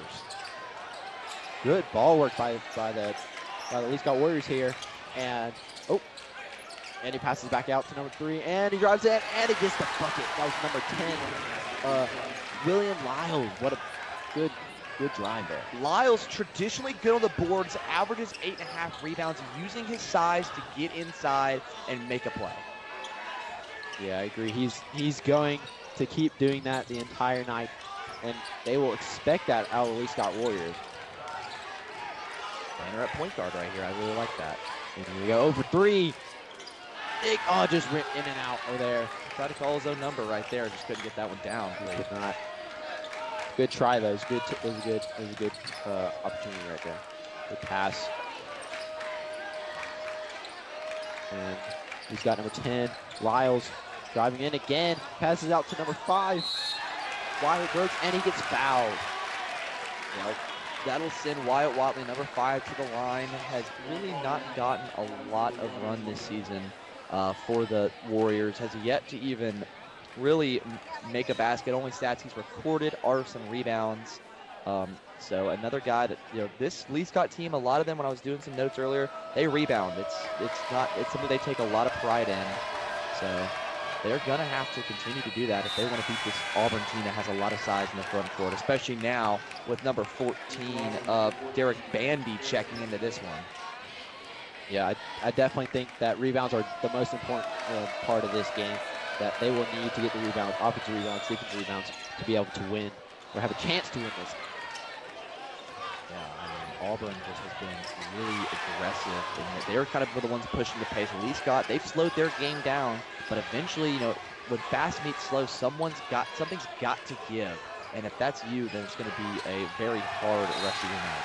And it looks like that'll be Lee Scott ball. What a good pressure by the Lee Scott Warriors. That was number 11, Park Myers, on the defense right there. Yeah, Knox Heisler just got tied up around the baseline, someone you never want to be. Coach Johnson for the Warriors called that trap play on the sideline, and it was not able to go anywhere, and they got the ball back. Oh, there goes number 2. Brendan Manor misses this shot just by an inch. He's looking for a foul. Oh, good defense by number 10. With the slam and Ray Watt. Trey Rice for the slam. Oh my goodness, he stripped that ball and just took it one-on. Watch this replay, playing some defense. And when he steps in front of the defenders lose the ball, gets the step, and no one's meeting him at the basket, and just puts the slam, looking like a Julius Irving with that just one-hand slam. Just simple, keeping it clean, keeping it easy. No need to do anything like Russell Westbrook tomahawks or Zion Williamson 360 dunk. A slam is a slam, and that's and one. It is and one. Auburn, that's what they need to do. They need to keep it simple and keep it moving. Oh, and it looks like there's another foul. Might be an over the back here. Oh no, they're going to call a shooting foul. On number 12, Kendrell Evans was the one that was fouled. Yeah, Kendrell now going to the line. He made that 3 earlier. Just trying to add to his impressive point total thus far. And the first one goes down. He's now tied for the leading scorer with Antoine, who has taken a break right now on the bench, just getting some water. Again, you don't want to run him too much, especially coming off of injury. You just want to play him limited minutes. Make sure that he's good down the stretch and see how much you can really grow as a team during those other maybe 10, 15 minutes of the game when he's not on the court. Yeah, I totally agree with that. Also, Antoine Daniels is already up with 2 fouls, and which is not good for this Auburn team. They really need him to lead the team and continue to just drive them through the game. And a 3-point, and it's just airballed. And it's rebounded by number 23. Looks like Barrett Cook. Barrett Cook driving down the court now. Another guy that's been a solid contributor, averages 7, 4, and 2 on this team. He's been really solid in the boards. That'll be a jump ball. It'll be Lee Scott's ball. He'll be staying on this side. Auburn tied him up so they can get possession. Yeah, the arrow now back in the Tigers' favor after this one. That could be a big deal later in this one if that comes down to it. You always want to have the possession arrow on your side, especially when you're diving for those loose balls. So, I totally agree with that, Trip. You need to have the possession arrow, especially if it's a closer game. Absolutely. Good effort by number. I think that's number 5. Yeah, it looks like there should have been maybe a foul call right there, but they and number 12, Kendrell Evans with another 2-pointer. Yeah, surprised that Wiley didn't get that foul call right there. Like I thought that the Auburn defender kind of bended down a little bit. Did not get the foul call. There probably should have been one on Knox Heisler, but instead it was not, and that will send us to the second quarter. And that's all. That'll be it for the first quarter. Don't go away. We'll be right back in a little bit. And Auburn leads 17-6.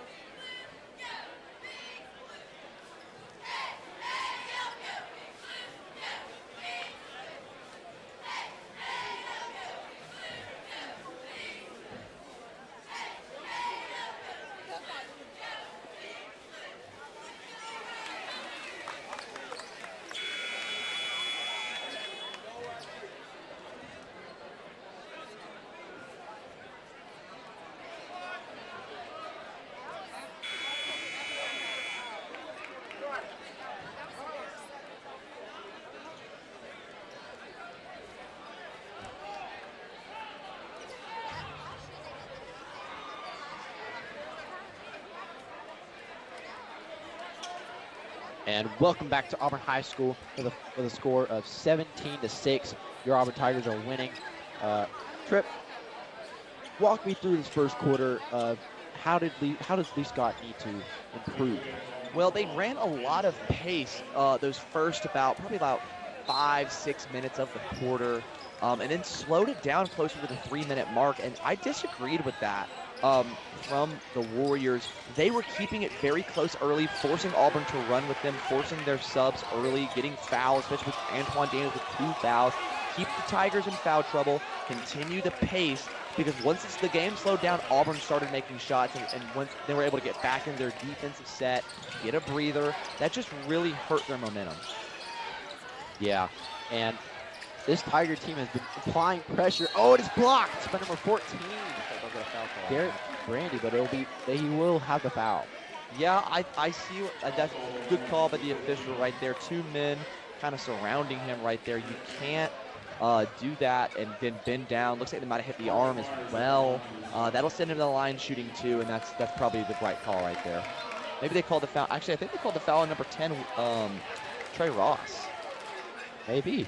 I'm pretty sure I saw 14 try to swipe at that ball. I mean, obviously, I think they'd rather it be Bandy than a starter like Trey Ross. You know, Ross averages just under 10 and 8 on the season. He's 8 for 12 from the field coming into this game, and is one of the leaders in free throw attempts. Has attempted 4. Auburn, not a team that traditionally goes to the foul line a lot. So he's one of the guys that is able to lead that. I would love to see Auburn try to get to the charity stripe more and take advantage of it. Oh, it looks like he tried to throw. Oh, 3 ball for Lee Scott, and it's rebounded by number 12, Kendrell Evans, and he will be fouled. Yeah, it looks like over the back right there. Yep, that they're going to call a push and kind of over the back. Auburn will stay and have possession right here.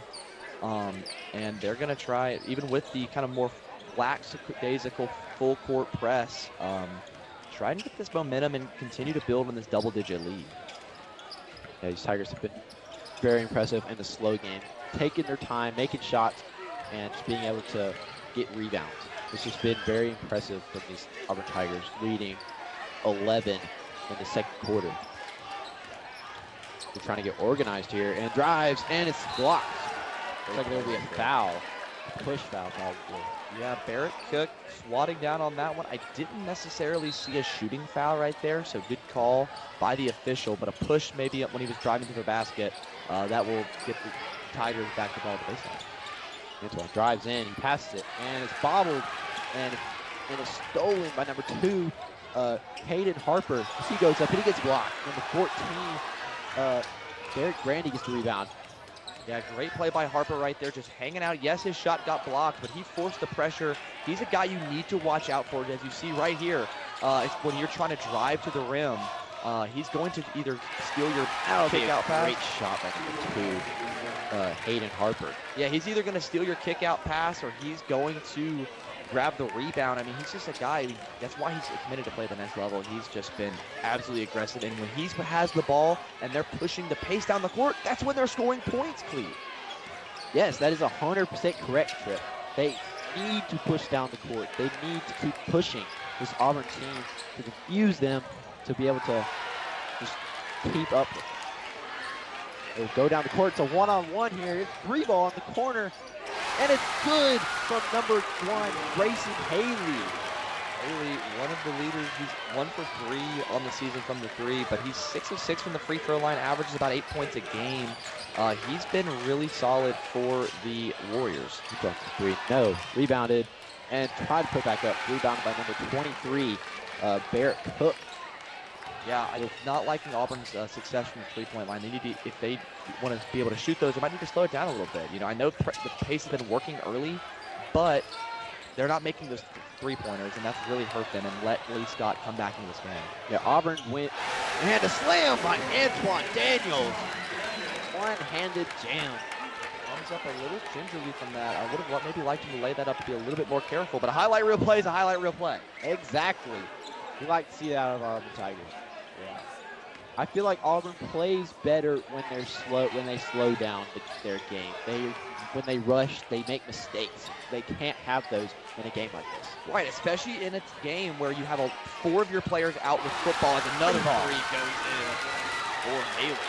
Oh my goodness. That's his second tonight.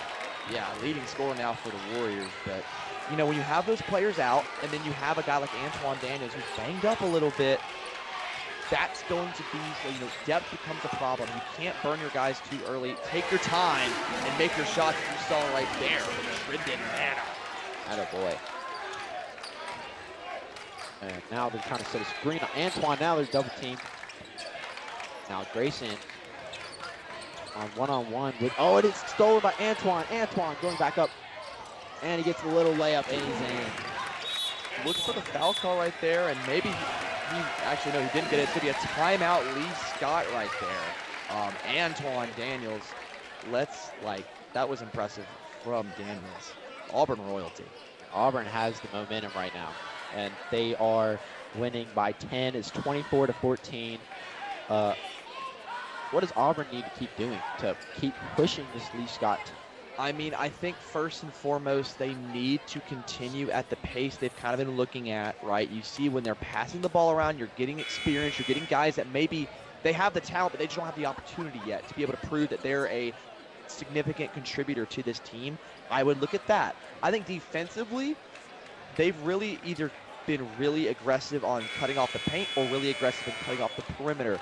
I would like to see just them work in tandem with those things, mix and mash those two types of defenses, because when they're defending the perimeter, like they did at the beginning of the game, Lee Scott had a little bit of momentum inside. When they weren't, and they said, oh, we're going to crash the boards, we're going to prevent them, we're going to be very aggressive on the cut. You saw Grayson Haley hit 2 back-to-back threes. But I would not be surprised if the Warriors go back to right now. Yeah, he's shown them that he's very, very reliable tonight. And Lee Scott goes up for 2, and it rims out. Rebounded by number 13, I think. Number 10, sorry. I'm really surprised there was not a foul call right there. Looks like Lyles got hit on the top of his head, and that was not a shooting foul. Yeah, it'll be a on-the-floor foul. It'll be number 1 inbounding the ball, Grayson Haley. I would like to see Haley maybe inbound the ball and then sprint to the corner for a 3. He's going to the corner right now. So they have number 12, Kendall Evans right on. And I like to see Lyles with the ball right here. And it's blocked. Number 10, William Lyles is blocked by number 10, Trey Ross. Great play right there by Ross. Again, this time he stays vertical and lets Lyles fall to the floor and just knocks it out of bounds. And again, just putting that pressure. They've been out of their own baseline 3 times in a row now. That was good effort by Caleb Brooks, trying to get that interception, go down the court and be able to score. But he ends up getting a foul. Yeah, I mean, I don't know if you could be able to do that in football either, Clee. That would have been pass interference. So maybe an interception might have turned into 15 yards if this was tomorrow instead of today. Certainly. Ian Harper. That ball was tipped by number 12. And he's trying to set number 4's trying to set a screen. He did classic pick and roll. Spin move. Passes out to number 3. To number 11. And the nice layup. Park Myers with an easy layup. Yeah, Park, 8 for 15 from the field coming into this game. 53%, 8-point per game scorer. He's been pretty good. That one's stolen by number 3. And he goes up.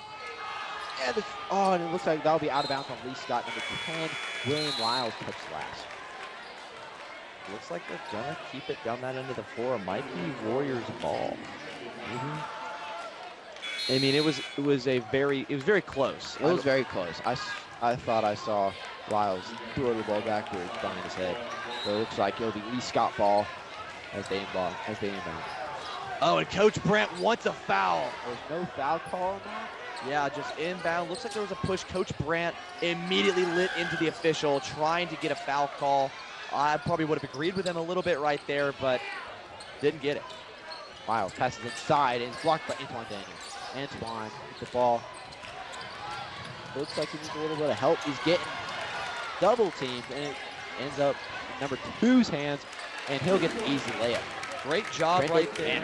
Yeah, Manier just being right there, able to get the ball. When chaos happens from Antoine Daniels, he's getting double teamed. Manier picks up the ball, noticing everyone's coming to the ball, and able to just sprint right by him to the basket for a quick bucket. Oh, and he falls. Number 10, Lyles falls, and he's a wide open 3, and he makes it. I think that was at number 11, Park Myers. Great 3 by Myers. The slip causes a stumble in the defense, and they're able to take advantage. Auburn's starting to slow it down a little bit. This is when they're at their best, when they slow their game down and take their time to make shots. Yeah, it looks like there'll be a foul right there. Number 5, Wyatt Watt. Yeah, and this has been such a fast game thus far. We had a minute 23 left in the first half. Maybe only 3 foul calls, not a lot of out of bounds. The only out of bounds really we've seen is that last about 2 possessions ago, all under the Lee Scott basket. Yes. Oh, and almost had a board over and back there. Oh, well, it should be a foul right there. It'll be a holding call on number 3 or number 4, I'm pretty sure. Yeah, it looks like it was Brooks Zachary. And they're gonna that's gonna send Maynard on the line too. And again, Lee Scott, that is not something they can afford. They're also putting the Tigers' best free throw shooter on the line. Manier coming into this one 5 of 6 from the line, 83%. The 15-point per game scorer just going to take advantage of that and going to get those free buckets every single time you offer them. And his first one just went in, and looks like number 1, Grayson Haley, was subbing for number 10, William Lyles. I like Haley coming out here. Harper's really struggled with this press. So Haley being the kind of the guy, the secondary option to be able to get that one. Beautiful play. Rebound number 4, Brooke Zachary. Throw it down the court. One-on-one here. Gonna be out. Oh, no. It's rebounded by number 13 by Scott Health. Throws it down the court to number 3. And he gets the bucket. I think I was Knox. Yeah, great shot by Knox and great steal by Bryce. Just 2 back-to-back plays where the Tigers in tandem. Yeah, and Tigers playing great defense right now. And they have wide open people. Number 1 will reset Grayson. Hayden will Harper. This probably trying to find a way to score here. not the last shot of the quarter right here. There is no shot clock, but with the And way they will throw it out of bounds. Wyatt Watley will throw it out of bounds. With 31.7 to go in the second. yeah, I mean, just again, Auburn playing defense. I would have liked Lee Scott maybe to take a shot right there and then force Auburn maybe get a 2-for-1 opportunity. Again, I know there's no shot clock, so you really can't do that. But if you can get 2 shots in that possession time, that's going to be great. Now, Auburn's just going to run pretty much probably the most of the quarter down, unless they go for their own 2-for-1 opportunity. 24. And just short. Maybe Caleb Brooks just had that right there. 20.6 left on the clock. Yeah, the young fella trying to just get some playing time right now, especially he's got the opportunity, and if he's going to be playing as hot as he was in the first quarter with that confidence, that was a little bit different. So still keep shooting. I like the offer and I like the look, but maybe make it. And Lee Scott with 7 seconds. They're going to try to score here. He's got to put it up somewhere for 3. And it's no good. That'll be end of the half. Great play right there. Great defense on that possession by Auburn. Running around, making sure Lee Scott didn't even have an attempt at like a putback or a layup, forcing them to take the uncomfortable 3, the contested 3 by Haley, who is, yes, their best 3-point shooter though tonight. But that shot doesn't fall a lot, especially with the length that Auburn has on their roster. And that will send it to halftime as the cheerleaders come out on the court and the Tigers head to the locker room. Tigers win it, leading by 10 at halftime, 29-19. Your Auburn Tigers, and we will be right back after this halftime break.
Welcome back to Auburn High School, home of your Auburn Tigers. Tigers lead 29-19 in this first half.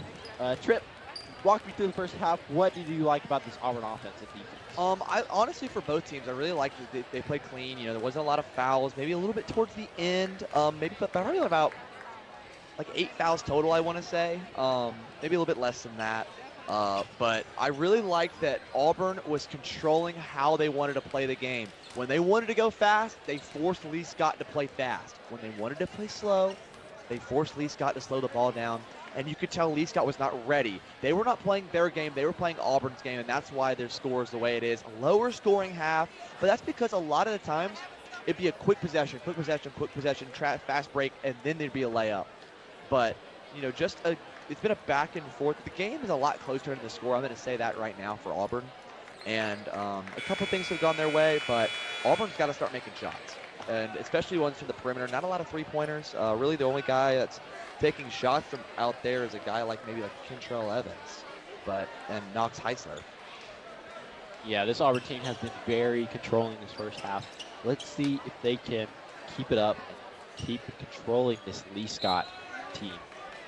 Yeah, I mean, again, Lee Scott, they only put up 55 in a win against Childersburg earlier this week on Tuesday. And so not a very high-scoring offense necessarily. We've seen both the other games get into the 60s, almost into the 70s as well. For both of the previous games, this game just under about 50 combined points, sitting at 48. Maybe with this foul, they'll get over 50. It looks like Park Myers is the one that got fouled there. He will get 2 free throws right here. Yeah, good call right there by the officials. That was definitely looked like he got hit on the arm as he's going up. You know, it's hard to make those judgment calls in the second, but it definitely is. And I don't blame him for making bad calls because I am an umpire myself, and I make some bad calls. I didn't know that. You do like Little League? Like, what do you do with that? I do like travel, stuff like that. It's just travel rec. And it's kind of like this, but it's just baseball. Baseball, right? It's like, but here's the thing: travel's way more competitive. Oh my goodness! Yeah, I wrote a paper, an article for one of my classes about how travel baseball, how expensive it is, how you know, demanding it is. You know and that, you know, hey, when a parent pays $15,000-$20,000 for their kid to play on a team, they sometimes feel like they have the right to criticize the official, and they don't. They do not. Here we go back into the game. Number 2 is guard number 2, Maynard on Harper. And it looks like Harper will get fouled there. He almost had the in-win, but yeah, the shot is not good. Impressive slide right there, just slipping. Almost falls into some of the spectators you see, or maybe the Lee Scott cheerleaders. But instead, now he's going to go to the line shooting 2 after the person before him went 0 for 2. Not that it would be Myers. His first shot will go. There we go. Harper. Yeah, Lee Scott, if they want to get back in the game, the Warriors need to start fighting. They have to remember that they are the underdog, and they are, you know, just size of the school, right? Auburn, a big bad 7A, the flagship of the town. Lee Scott just up University Road, up near the mall, up near Brewster's, where I might be heading after this, or maybe the Cookout. They're a smaller program. They're only their second year in AHSAA, so they know they need to be competing with these giants if they're going to be good. And Antoine was for the 3. Good shot, Antoine. For Antoine. Yeah, great player right there. That's what we need to see from him. He's the leader of this team. He needs to be making shots and making great passes for this team. Looks like number 2 is driving in. Maybe Harper backs out to number 1. And that'll be, just in and out. Grayson just misses his shot. Hit every side of the bowl except the bottom. He sure did. A little floater, and it's missed. It'll be off. It'll be Lee Scott ball out of number 10, Ray Ross. Yeah, Ross is trying to make a play right there. Floater from Daniels was a little short. And when Ross tried to dive in there, his momentum, he hit the ball with one side of the hand when he meant to hit it with the other. Lee Scott basketball, just trying to stay in this game. Only down 12. They're within striking distance, Lee. They are within striking distance. This game could flip really quickly if Lee Scott starts making some shots. Antoine has the ball now. He'll drive it up court. Yeah, while number 1, Antoine Daniels, 11 Step back points on the night. 3. Almost And just, I say almost missed. got 14. But he's got 11 points on the night, and this star-studded matchup with his component, Hayden Harper. Nice layup from Park Myers. Harper only has 5. So it's really, it's not even the leading scorer now on his team after with Haley hitting 2 threes, and now that Myers is keeping up there. I would not be surprised if Harper took this game over late. Antoine for 3 again, and he just misses. Rebound by Ross, and it's rebound. That'll be a foul. Looks like it might be out of bounds on. It'll be a push. Auburn will go to the line here, and he'll shoot for 2. Yeah, looks like Ross might have. I thought Ross was about to get called for an over, or Evans was going to get called for over the back on Ross, but instead it's going to send Trey Ross to the line, shooting 2. He's 50% free throw shooter on the year, so hopefully he adds some to his total to get that a little bit closer to what it should be after only 2 games. Again, the averages really don't average out as much, but not that one. A little long on that one. So statistics would say that he should make the next one. I know I didn't take a math class at Auburn University.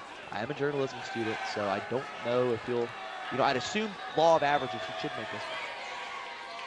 And he does. It goes down. Auburn leads by 11 now, 33-22.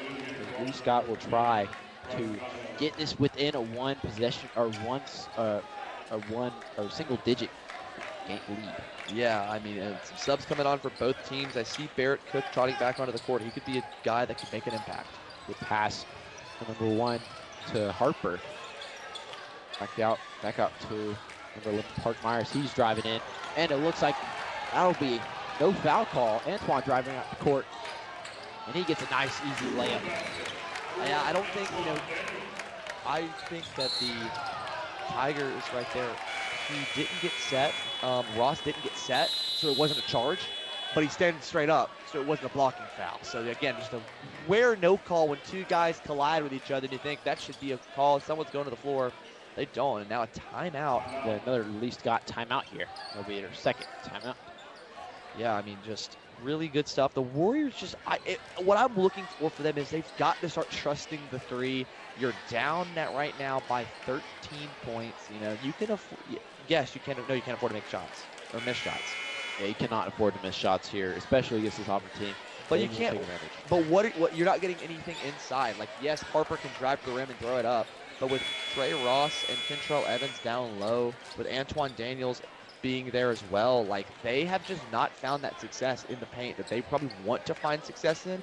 So maybe it's time to start turning to the 3 ball. As Mr. Dillard, our producer, likes to say, you live by the 3, you die by the 3 a little bit. Maybe that's a mentality they need to have with a small gas and have all gas, no breaks. Very interesting saying. Yeah. And Antoine trying to long 2, just short. Rebounded by number 10. Worst shot basketball. Worst shot basketball, the long 2. That is the worst shot, I will say, because it's just shorter than 3, but it's long enough. And number 9 slip. Ooh, yeah, I mean, might be a foul.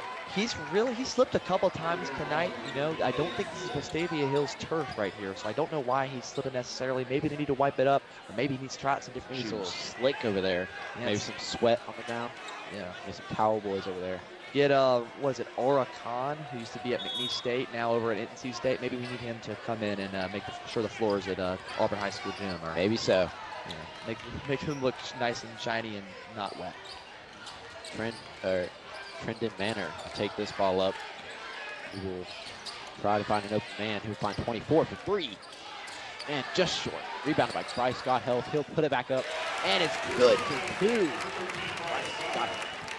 Yeah, Gothel with a great shot right there. If you're a fan of like the Golden State Warriors, the Atlanta Hawks, you probably don't like this game. It's been all 2s and 1 or 2 threes. But a paint battle, just as the forefathers of James Naismith intended. And that'll be a charge foul on Lee Scott, I'm pretty sure. It should be. Might have called a shooting foul on the. Oh, never mind. It'll be Lee Scott will go to the line for 2. It will be a blocking foul on Bryce Scott Health. Probably a good call right there. Didn't see his feet were set necessarily. And, yeah, he just tried to step into the lane and get an easy call. Couldn't get that one done, and instead now sends Lee Scott to the line to cut into this lead. Death by 1,000 cuts would be exactly what Coach Johnson wants to do right now with these opportunities. Man, the first one is missed. That he cannot afford to miss free throws. There are 3 points. 3 points. Nobody's blocking you. Nobody's putting pressure on you. You are just shooting. That's cannot afford to miss those. Okay, but to come to their defense, if you were to come into this game and shoot free throws, what percentage are you shooting? I'm not saying you have to. You can like you don't have to make every shot, but like in this type of situation, those are important shots. Yeah, fair enough. Looks like a little bit of a tussle over there. Lee Scott will get the ball back and toss it out to 3. He'll drive in and just misses. Number 4 puts it back up and will miss. I like that. Rebound by Antoine Daniels. I like that for Brooks Zachary right there. Just trying to fight through contact. And Antoine wants a foul there. I don't know if he got it, or he might have. Yeah, Coach Brandt not happy with that one. Yeah, they're going to call a shooting foul. He'll shoot 2 shots. Yeah, it looks like when he was up at the peak of his arc, fingers might have been hit right there. Antoine with that long frame, you have to jump to try and block that or contest that shot. And so when you jump up, maybe you jump with a little bit too much momentum, hits the fingers, will send him to the line shooting at least 2. Might be 3, because I think that might have happened at the 3-point line. Might have. We'll see. He missed his first one. Antoine, 13 points on the night. Now Second 14. one, 2 free throws, and he makes the second one. And it'll be Lee Scott's ball. Hayden Harper will be taking it up.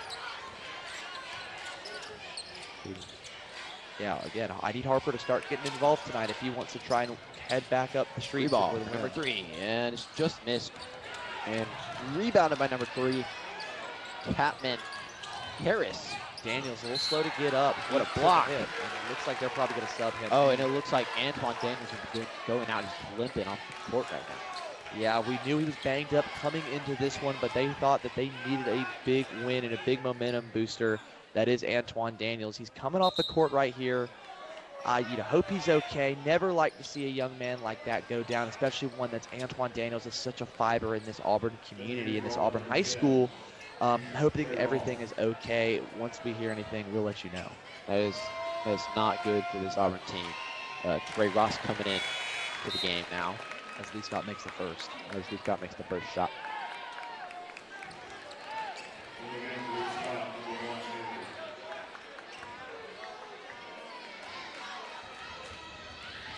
And the second one will go in. That'll be 2 points for Lee Scott. In these minutes that he's off the Daniels off the floor. Got it. Good. And Caleb Brooks move on the corner. That's what we need to see from these Auburn Tigers. And right on cue, I was literally about to say, I'd love to see somebody step up and take advantage. Maybe it was Brooks, maybe it was a guy like Manier, but somebody step up and fill the scoring load that Antoine Daniels has had. And hopefully Caleb Brooks done that. He's played really well tonight, his second big 3 of the game. He really has. Lyles will take this one. He'll pass it to Chapman. Chapman's trying to find an open man. He passes it back to Grayson. Grayson's driving in, and he loses it. He'll throw it down the court to number 2, and he just misses. Rebounded by number 2, Hayden Harper. Harper will drive it up the field, and number 12, Kendrell Evans will take it away. As Auburn tries to get some momentum, and it'll be taken away again. Lee Scott will try to get something, and they get the easy layup, almost blocked by number 12. He got the foul to go to right there. Great play by Grayson. Actually, looks like they're going to give that to Chapman Harris. Apologies. But that was a great play. Getting this deal, Auburn should have called a timeout when Kentrell was bringing the ball up the court. And instead, they let the steal go, and a big shot make. They got the and one after the aggressive block attempt. And even though he misses it, the momentum just starting to inch towards the Warriors bench. And I know Coach Johnson, I know the GOAT pen is starting to get loud, and maybe the unit needs to respond and get louder, in my opinion. Yeah, I totally agree with that. The crowd control completely affects the game. If it's loud in the stadium, they won't be able to hear what's going on, what the coaches are trying to tell them. And Lee Scott just now getting into the bonus. Every foul will be 1-1 now. Yeah, as Auburn coach Brandt finally taking that time out. He probably should have taken 10 seconds ago. But I think, again, let's get your guys recoup, reset. Yes, you just saw your leader go off the court. Again, hope he's okay, but who's going to step up? You know, there's still at least about 10 minutes left in this game of playing time between the first quarter, or the end of the third and the fourth quarter. Hopefully no overtime for my own sake. But the Tigers just need to take a breath in, say, hey, we got to win for our captain. We got to win for our guy, Antoine Daniels, and make up the scoring load somewhere else. And hopefully guys like Manier, guys like Caleb Brooks, guys like Trey Ross, I'd love to see him get more involved. Maybe Derek Bandy get more involved. I would really like that. But, you know, especially with the injury bug this early in the season, it's just sometimes will mess you up a little bit. Got to fight through that adversity. Yeah, they're coming back on the field. Antoine is back on the court. He looks to be walking fine. But might have taped up his ankle. Yeah, looks like he's a brace or an ankle. Yeah, he's got a brace on his left leg or left ankle, but he looks to be walking fine right now. Yeah, and there goes. Now the pace is on. Oh, and it's tipped away by number 10, Lyles. William Lyles saving the momentum from being on Auburn's side. Great defensive play right there. Yeah, and you could see the crowd start erupting when Antoine broke the huddle. Again, he's the guy when it comes to Auburn Tiger basketball. And so his presence on the floor kind of reminds me of Isaiah Thomas in the NBA Finals back in the day. Comes in after he broke his leg, plays a couple minutes, wills his team on to a victory in the finals for the Pistons. Pass it down to Trey Ross, and Trey Ross will get in for the nice and easy layup. And Auburn's cooking with some kerosene now. Grayson trying to drive in here, and he will get the layup to go. Antoine taking it up now. Now it's a little bit more of a back and forth battle here. Antoine passes it. Oh, it's intercepted by number 10. And then it looks like it'll be a foul on William Lyles will be the one that gets fouled. Yeah, he line for 2. He got Manier with the pump fake. He pump fakes, and Manier jumps trying to get the block, and instead comes right down on the tucked head of Lyles. That will be, that will help them. And just 2 free points right there if he can make these free throws that Coach Brand and his team got to prevent. Yeah, they got to prevent that. They cannot let this Lee Scott shoot free throws, because then they will start to catch up slowly but surely. I'd like to see Auburn slow it down a little bit. You've played your pace. You're starting to play Lee Scott's pace, and that's what you've noticed. They've come back into the game, especially with Daniels if he's not 100%. And number 2, Trenton Manor for the layup.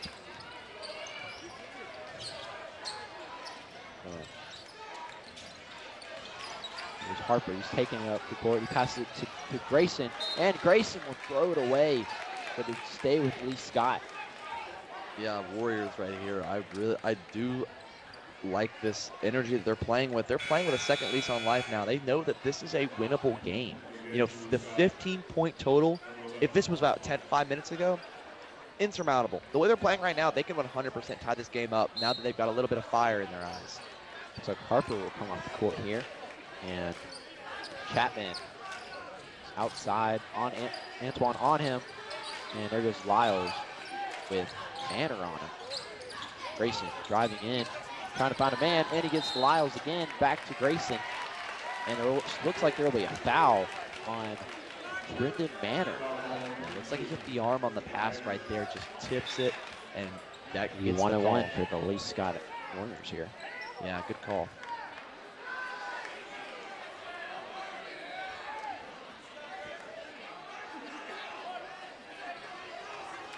And Auburn just being really aggressive in the passing lane right here. I really think that that's going to make a difference, especially if they can start making some of those fast breaks. I know I said slow the pace down. I do believe that.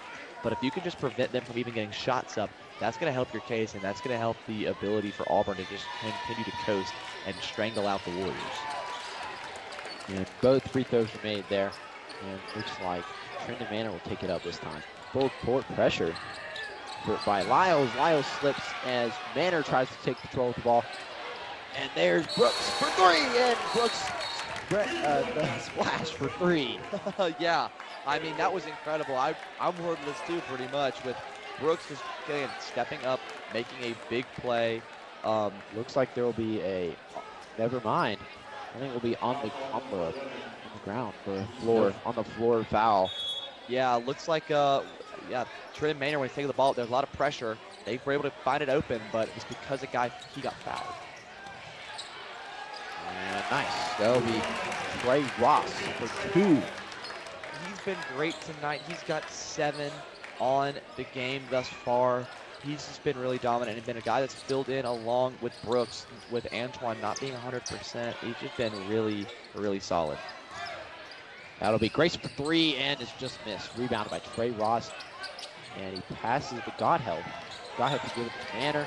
Manor drives up the court. He's got the momentum for 3 and just misses. Rebounded by Manor. Manor will try to put it back up. He's looking for the foul and I think he gets it. He'll go to the line for 2. They might say that that was on the floor, and instead that will send us to the end of the third. And that's the end of the third, people. Auburn leads 50-32. Don't go away. We'll be back in just a moment.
And welcome back to the fourth quarter.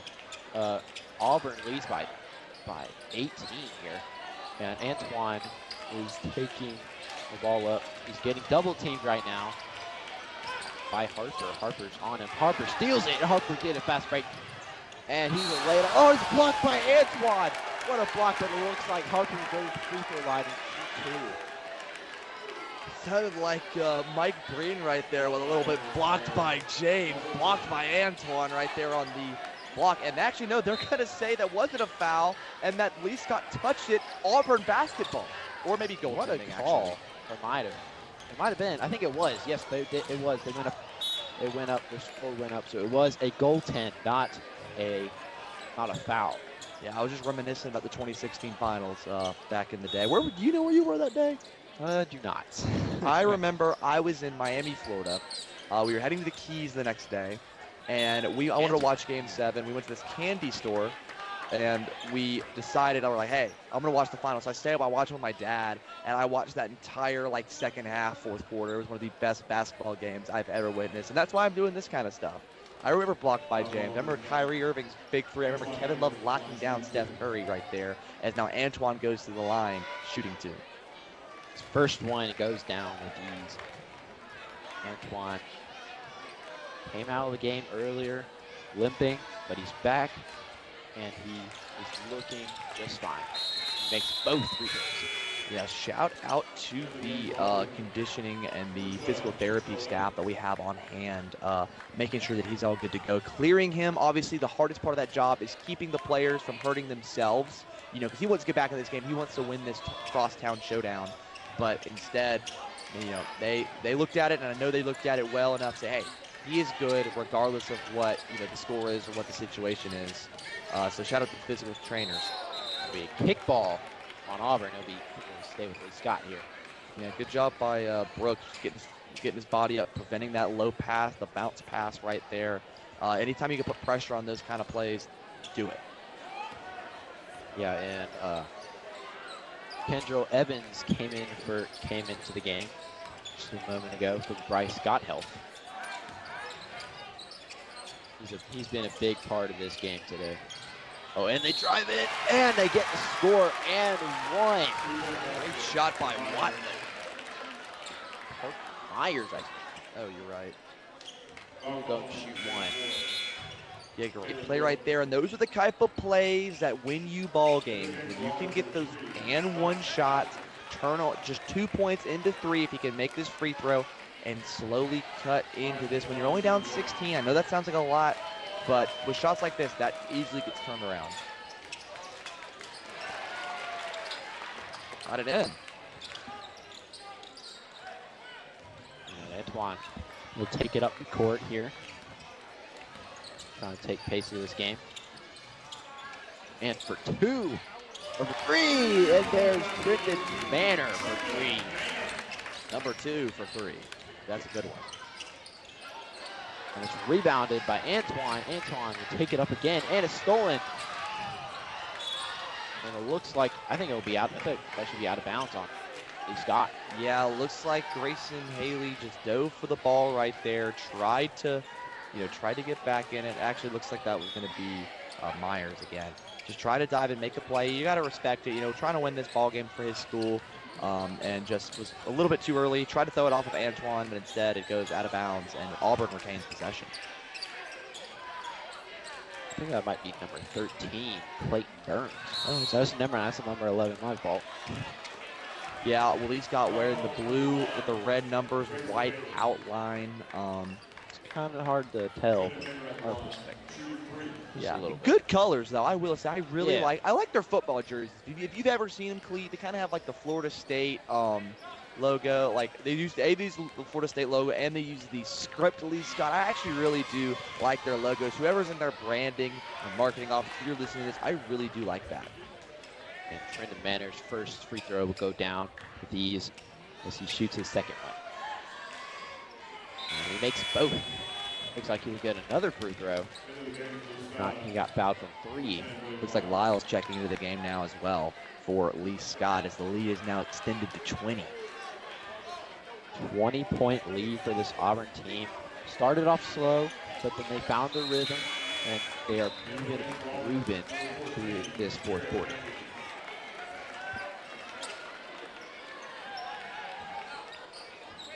Looks like some late subs coming off. Manier coming off.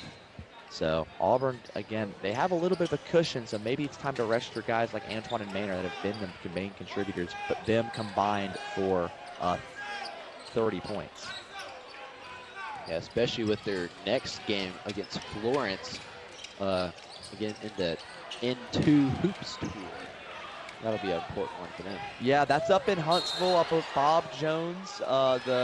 The Florence Falcons, a good team coming out of 7A. Huntsville, known for their basketball. They have some of the top-ranked teams in the state. I think Huntsville right now, Massey ratings, could be, I think it's the top-ranked team. If not, they're in the top 5. Just incredible basketball up in Huntsville. They'll compete with the Hoover Buccaneers for a state championship. And who was ranked preseason among them? Auburn Tigers. They were the number 2 in the AL.com poll earlier this fall. They did drop the game to Park Crossing. That's because Antoine was not available to go that game. And that's kind of what Coach Brandt kind of indicated. It was like, hey, this team runs as far as Antoine can run.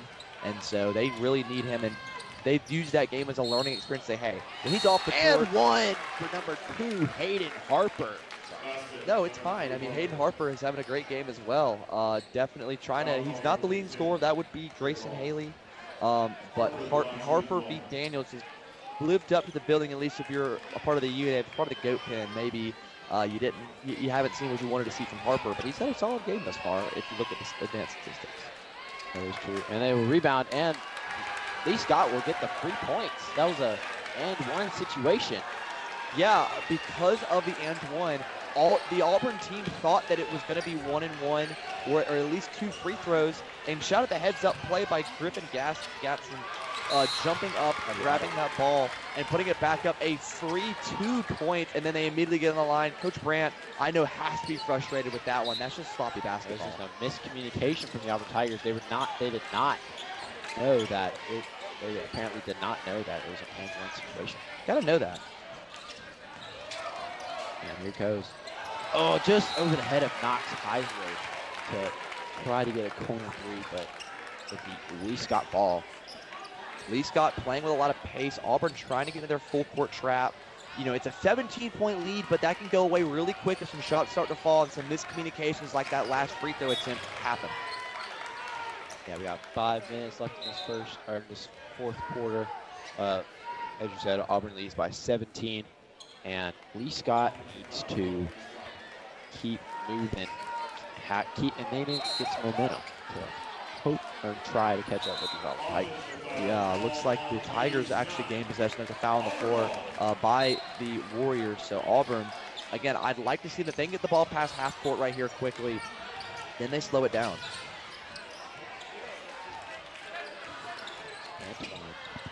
Moving up the court, and it looks like it's blocked by Lyles. Lyles will take it back up the court, and Lyles passes it, and it's tipped by Knox. It's going to be out of bounds for Auburn. We stay with Lee Scott.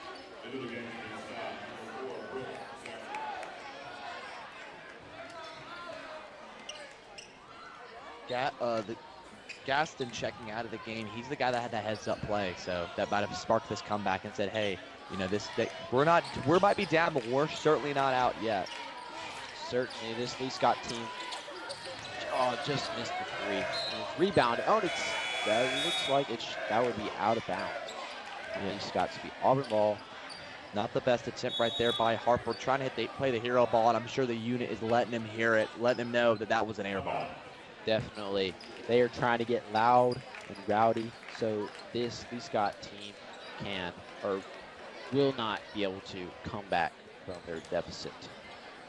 And Tripp, tell me what you think Lee Scott has to do to make this game closer. I think you need to score outside of just number 1 and number 2. Haley and Harper have been great. They've combined for 15 points tonight. You also had Lyles come with a 6 himself. But the other guys, I mean, only 3 points from Chapman Harris, who's on the floor right now. Only, 3 points as well from Brooks Zachary is on the floor right now. I mean, you need to get in the guys that are going to score the ball. And yes, hopefully your team, everyone in your team, can give 100% effort. Force Auburn to take the ball away from Antoine Daniels, put it into guys maybe like a Knox Heisler, who's a good player, but maybe he's not the guy that needs to take that big pressure shot.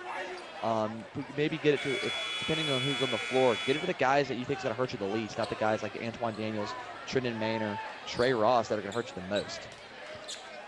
Definitely. Antoine will inbound the ball here as they pass number 14, Derek Brandy.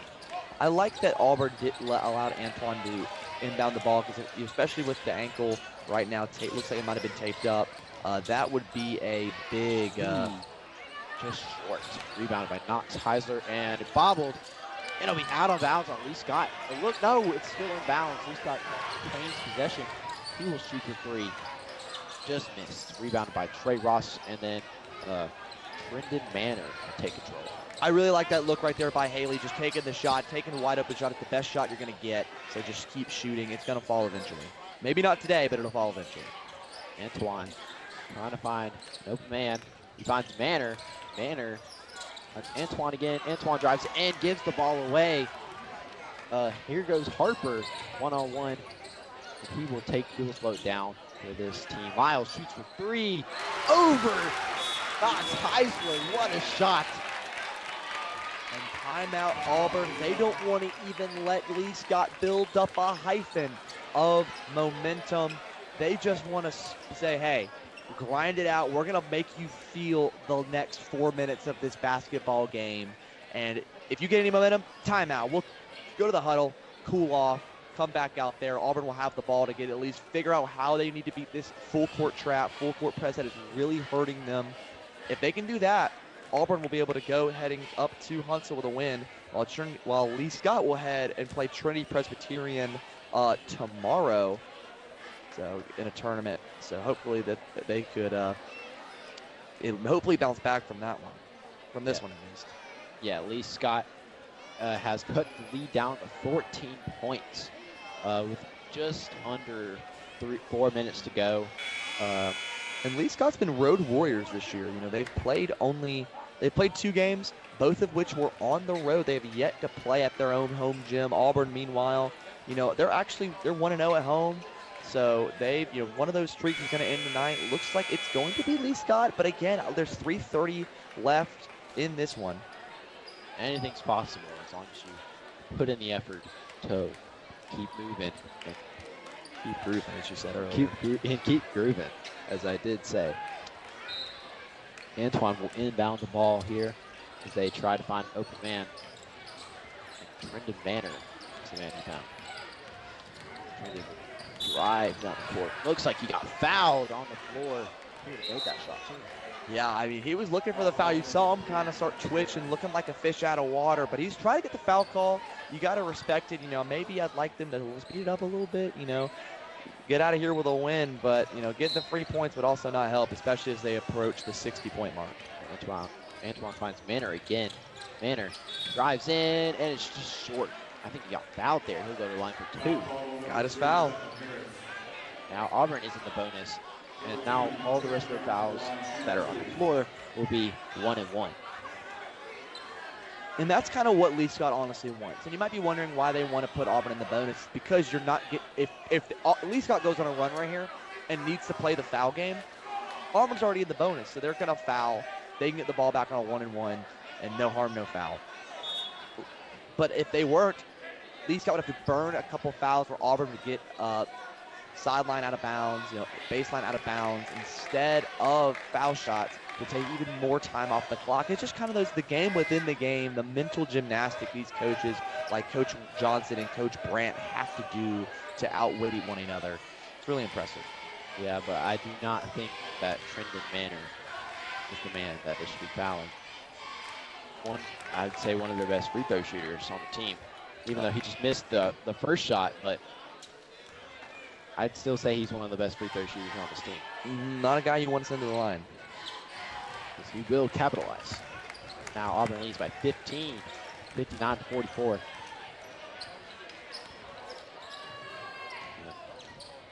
Lyles will try to take it up.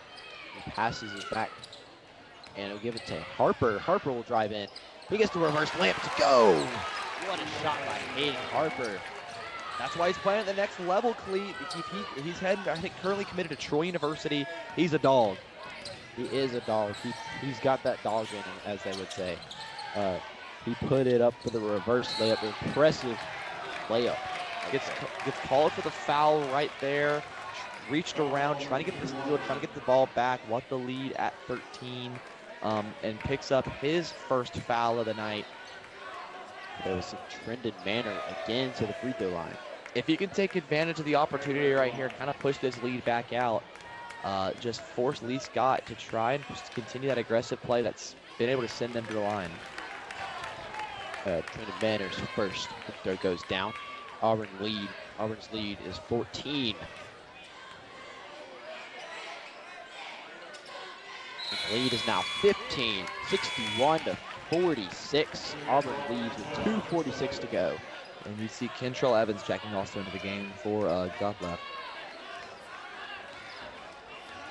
And Grayson will take it up this time. Sorry, that is Wyatt Watley. And he will throw that away. Yeah, he assumed that he had the cutter open to the paint, and he did not. Miscommunications like that just burn you possession. Now Auburn can run more time off the clock if they can get the ball in. Gets the ball back. And Wyatt Watley, it'll be a jump ball. Oh, they're going to say that they took a timeout when they had possession. Ooh, Great call right there. Great call by Lee Scott's head coach, William Johnson. Yeah, just great play right there, just forcing it. I think he just saw a member of the goat pen try and shoot the ball that went out of bounds, and he airballed badly. And yeah, I see him head. I see him heading for the yeah. You know what? Cut your losses, kid. I'm sorry. You're already down 15 with under 2 to go, and you just airballed in front of everybody. Hope his crush wasn't watching because that was brutal. Was a brutal moment for that kid. Speaking of these two crosstown teams, there's another crosstown rivalry being reignited tomorrow night. Auburn Opelika in the state playoff game. Cleet, what are your kind of thoughts on it? You can watch my thoughts on bracketology. Cleet, if you didn't know, is our producer for that, and he is great. job with that. Clee, what's your read on the game since I've heard everybody's butt cheeks? I feel like Auburn comes out with the win here, but I think they keep it close because two really good defenses on both Opelika and Auburn. Auburn's being the best in the state. I would say, I think that's what everybody says now, because they have allowed, I think it's like 10 or 10, average like 10 points, less than 10 points per game for their opponents. Yeah, they've had good. I mean, take out the two Vestavia Hill games, the Central games, which I mean, I know it's taking 3 out of 12 games away, but still really low scoring defense. Caleb Brooks will miss that three-pointer, and Antoine will reset for the Auburn Tigers, and he loses it, but he gains possession back. He'll drive in, and he just misses the layup. Looking for a foul, but he doesn't get it. Looks like Antoine is still down on the floor. Back. He's not coming. He's not coming back towards. There he is. That's good. Yeah. You know, make walking so. He just needed a breather. Cleat, you know, getting everybody all riled up. He just had to get up, shake off, and he's back at it. Good to see Antoine's okay. And they will inbound, give it to number 11, Park Myers. Myers gives it to Grayson Haley, and looks like there will be a foul. Yeah, looks, Ross kind of tried to push him as he went by, couldn't block with the body, blocked with his arms. There's going to be a call every single time by the official, and at least got closer to the bonus, which actually might help them. Only 2 fouls away from it right now. 1 or 2 fouls away from it right now. Yeah, we got 1:49 left to go in the fourth quarter. 3 ball, and it's just missed. Rebounded by number 1, Grayson Haley. He puts it up, and he misses. Antoine rebounds, and then they called a jump ball for that one. It'll stay with Auburn. Yeah, that's a good call right there. Good job by Daniels holding on through contact. It was falling away with the ball and still made it. Now they kind of get each other reset so they can get the inbounds play, or they might have called a foul on the floor. It was a foul on the floor. It would be 1-1 for the Auburn Tigers. Yeah, this game is slowed down dramatically because of these fouls.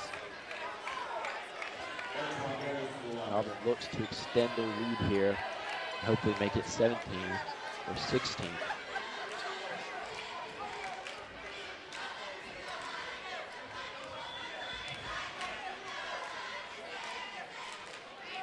Yeah, Antoine's first shot goes down. Just shy of 20. If he makes this one, he'll have 18 points. Would love to see him hit the 20-point mark, which is just under his season average of 22. But he missed a good chunk of the game, so we'll give him a mulligan on that. Antoine makes his second shot, and Lee Scott runs down the court. And they will get a nice layup by number 11, Park Myers again. And he's out of bounds. Ray Ross is out of bounds, didn't touch that ball.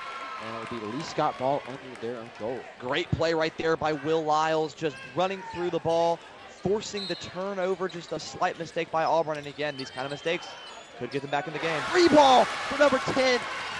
For number 10, William Lyles. What a shot. And they run it back, and number 12, Kendall Evans gets an easy layup. Yeah, what a shot by Lyles. Credit to him, back-to-back great plays. He does not see any quit in this Lee Scott team, and Auburn just trying to fight through that, which is sometimes kind of hard. Oh, good defense. Grayson will try to put it up, but he will get fouled. He'll go to the line for 2. And that might put, that's either going to put Lee Scott at the, yeah, that's going to be right close to the bonus. One more foul, they'll get foul shots. Under a minute left in this, actually going to put them into the bonus, correction. So now they're going to have opportunities. You know, it's only 57 seconds left in this game. Crazy things have happened. You know, you look at Tracy McGrady or Reggie Miller, but Auburn just wanting to get out of this one with a win and get ready for the N2 Hoops Tour up at Bob Jones. And a rebound almost went in after they tried to rebound that. Always a scary moment. Auburn looks to extend the lead.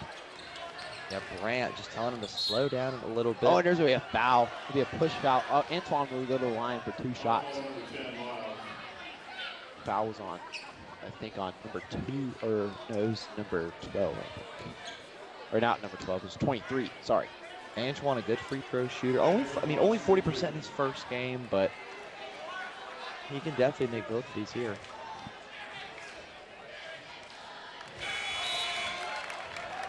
And I think you can see it. If you see the score, I would take a look at the student section right here. If he makes this one, the unit's going to go crazy. I don't think I have to explain it that much. Let's see what happens. And just tune in and listen into this audio.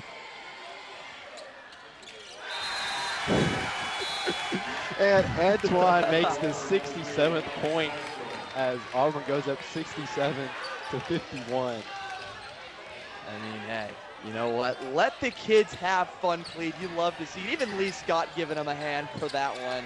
You know, for some reason, yes, we're Downtown, almost a yeah, that he tried to take that one from Moore's Mill. But you know what? Hey, let the kids have fun in this one. A little Thursday night basketball and get the unit warmed up for Friday.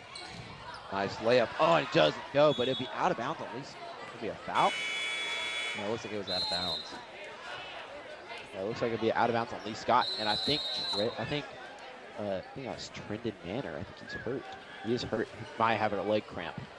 Yeah, it's been a tough game for both teams. Is physical.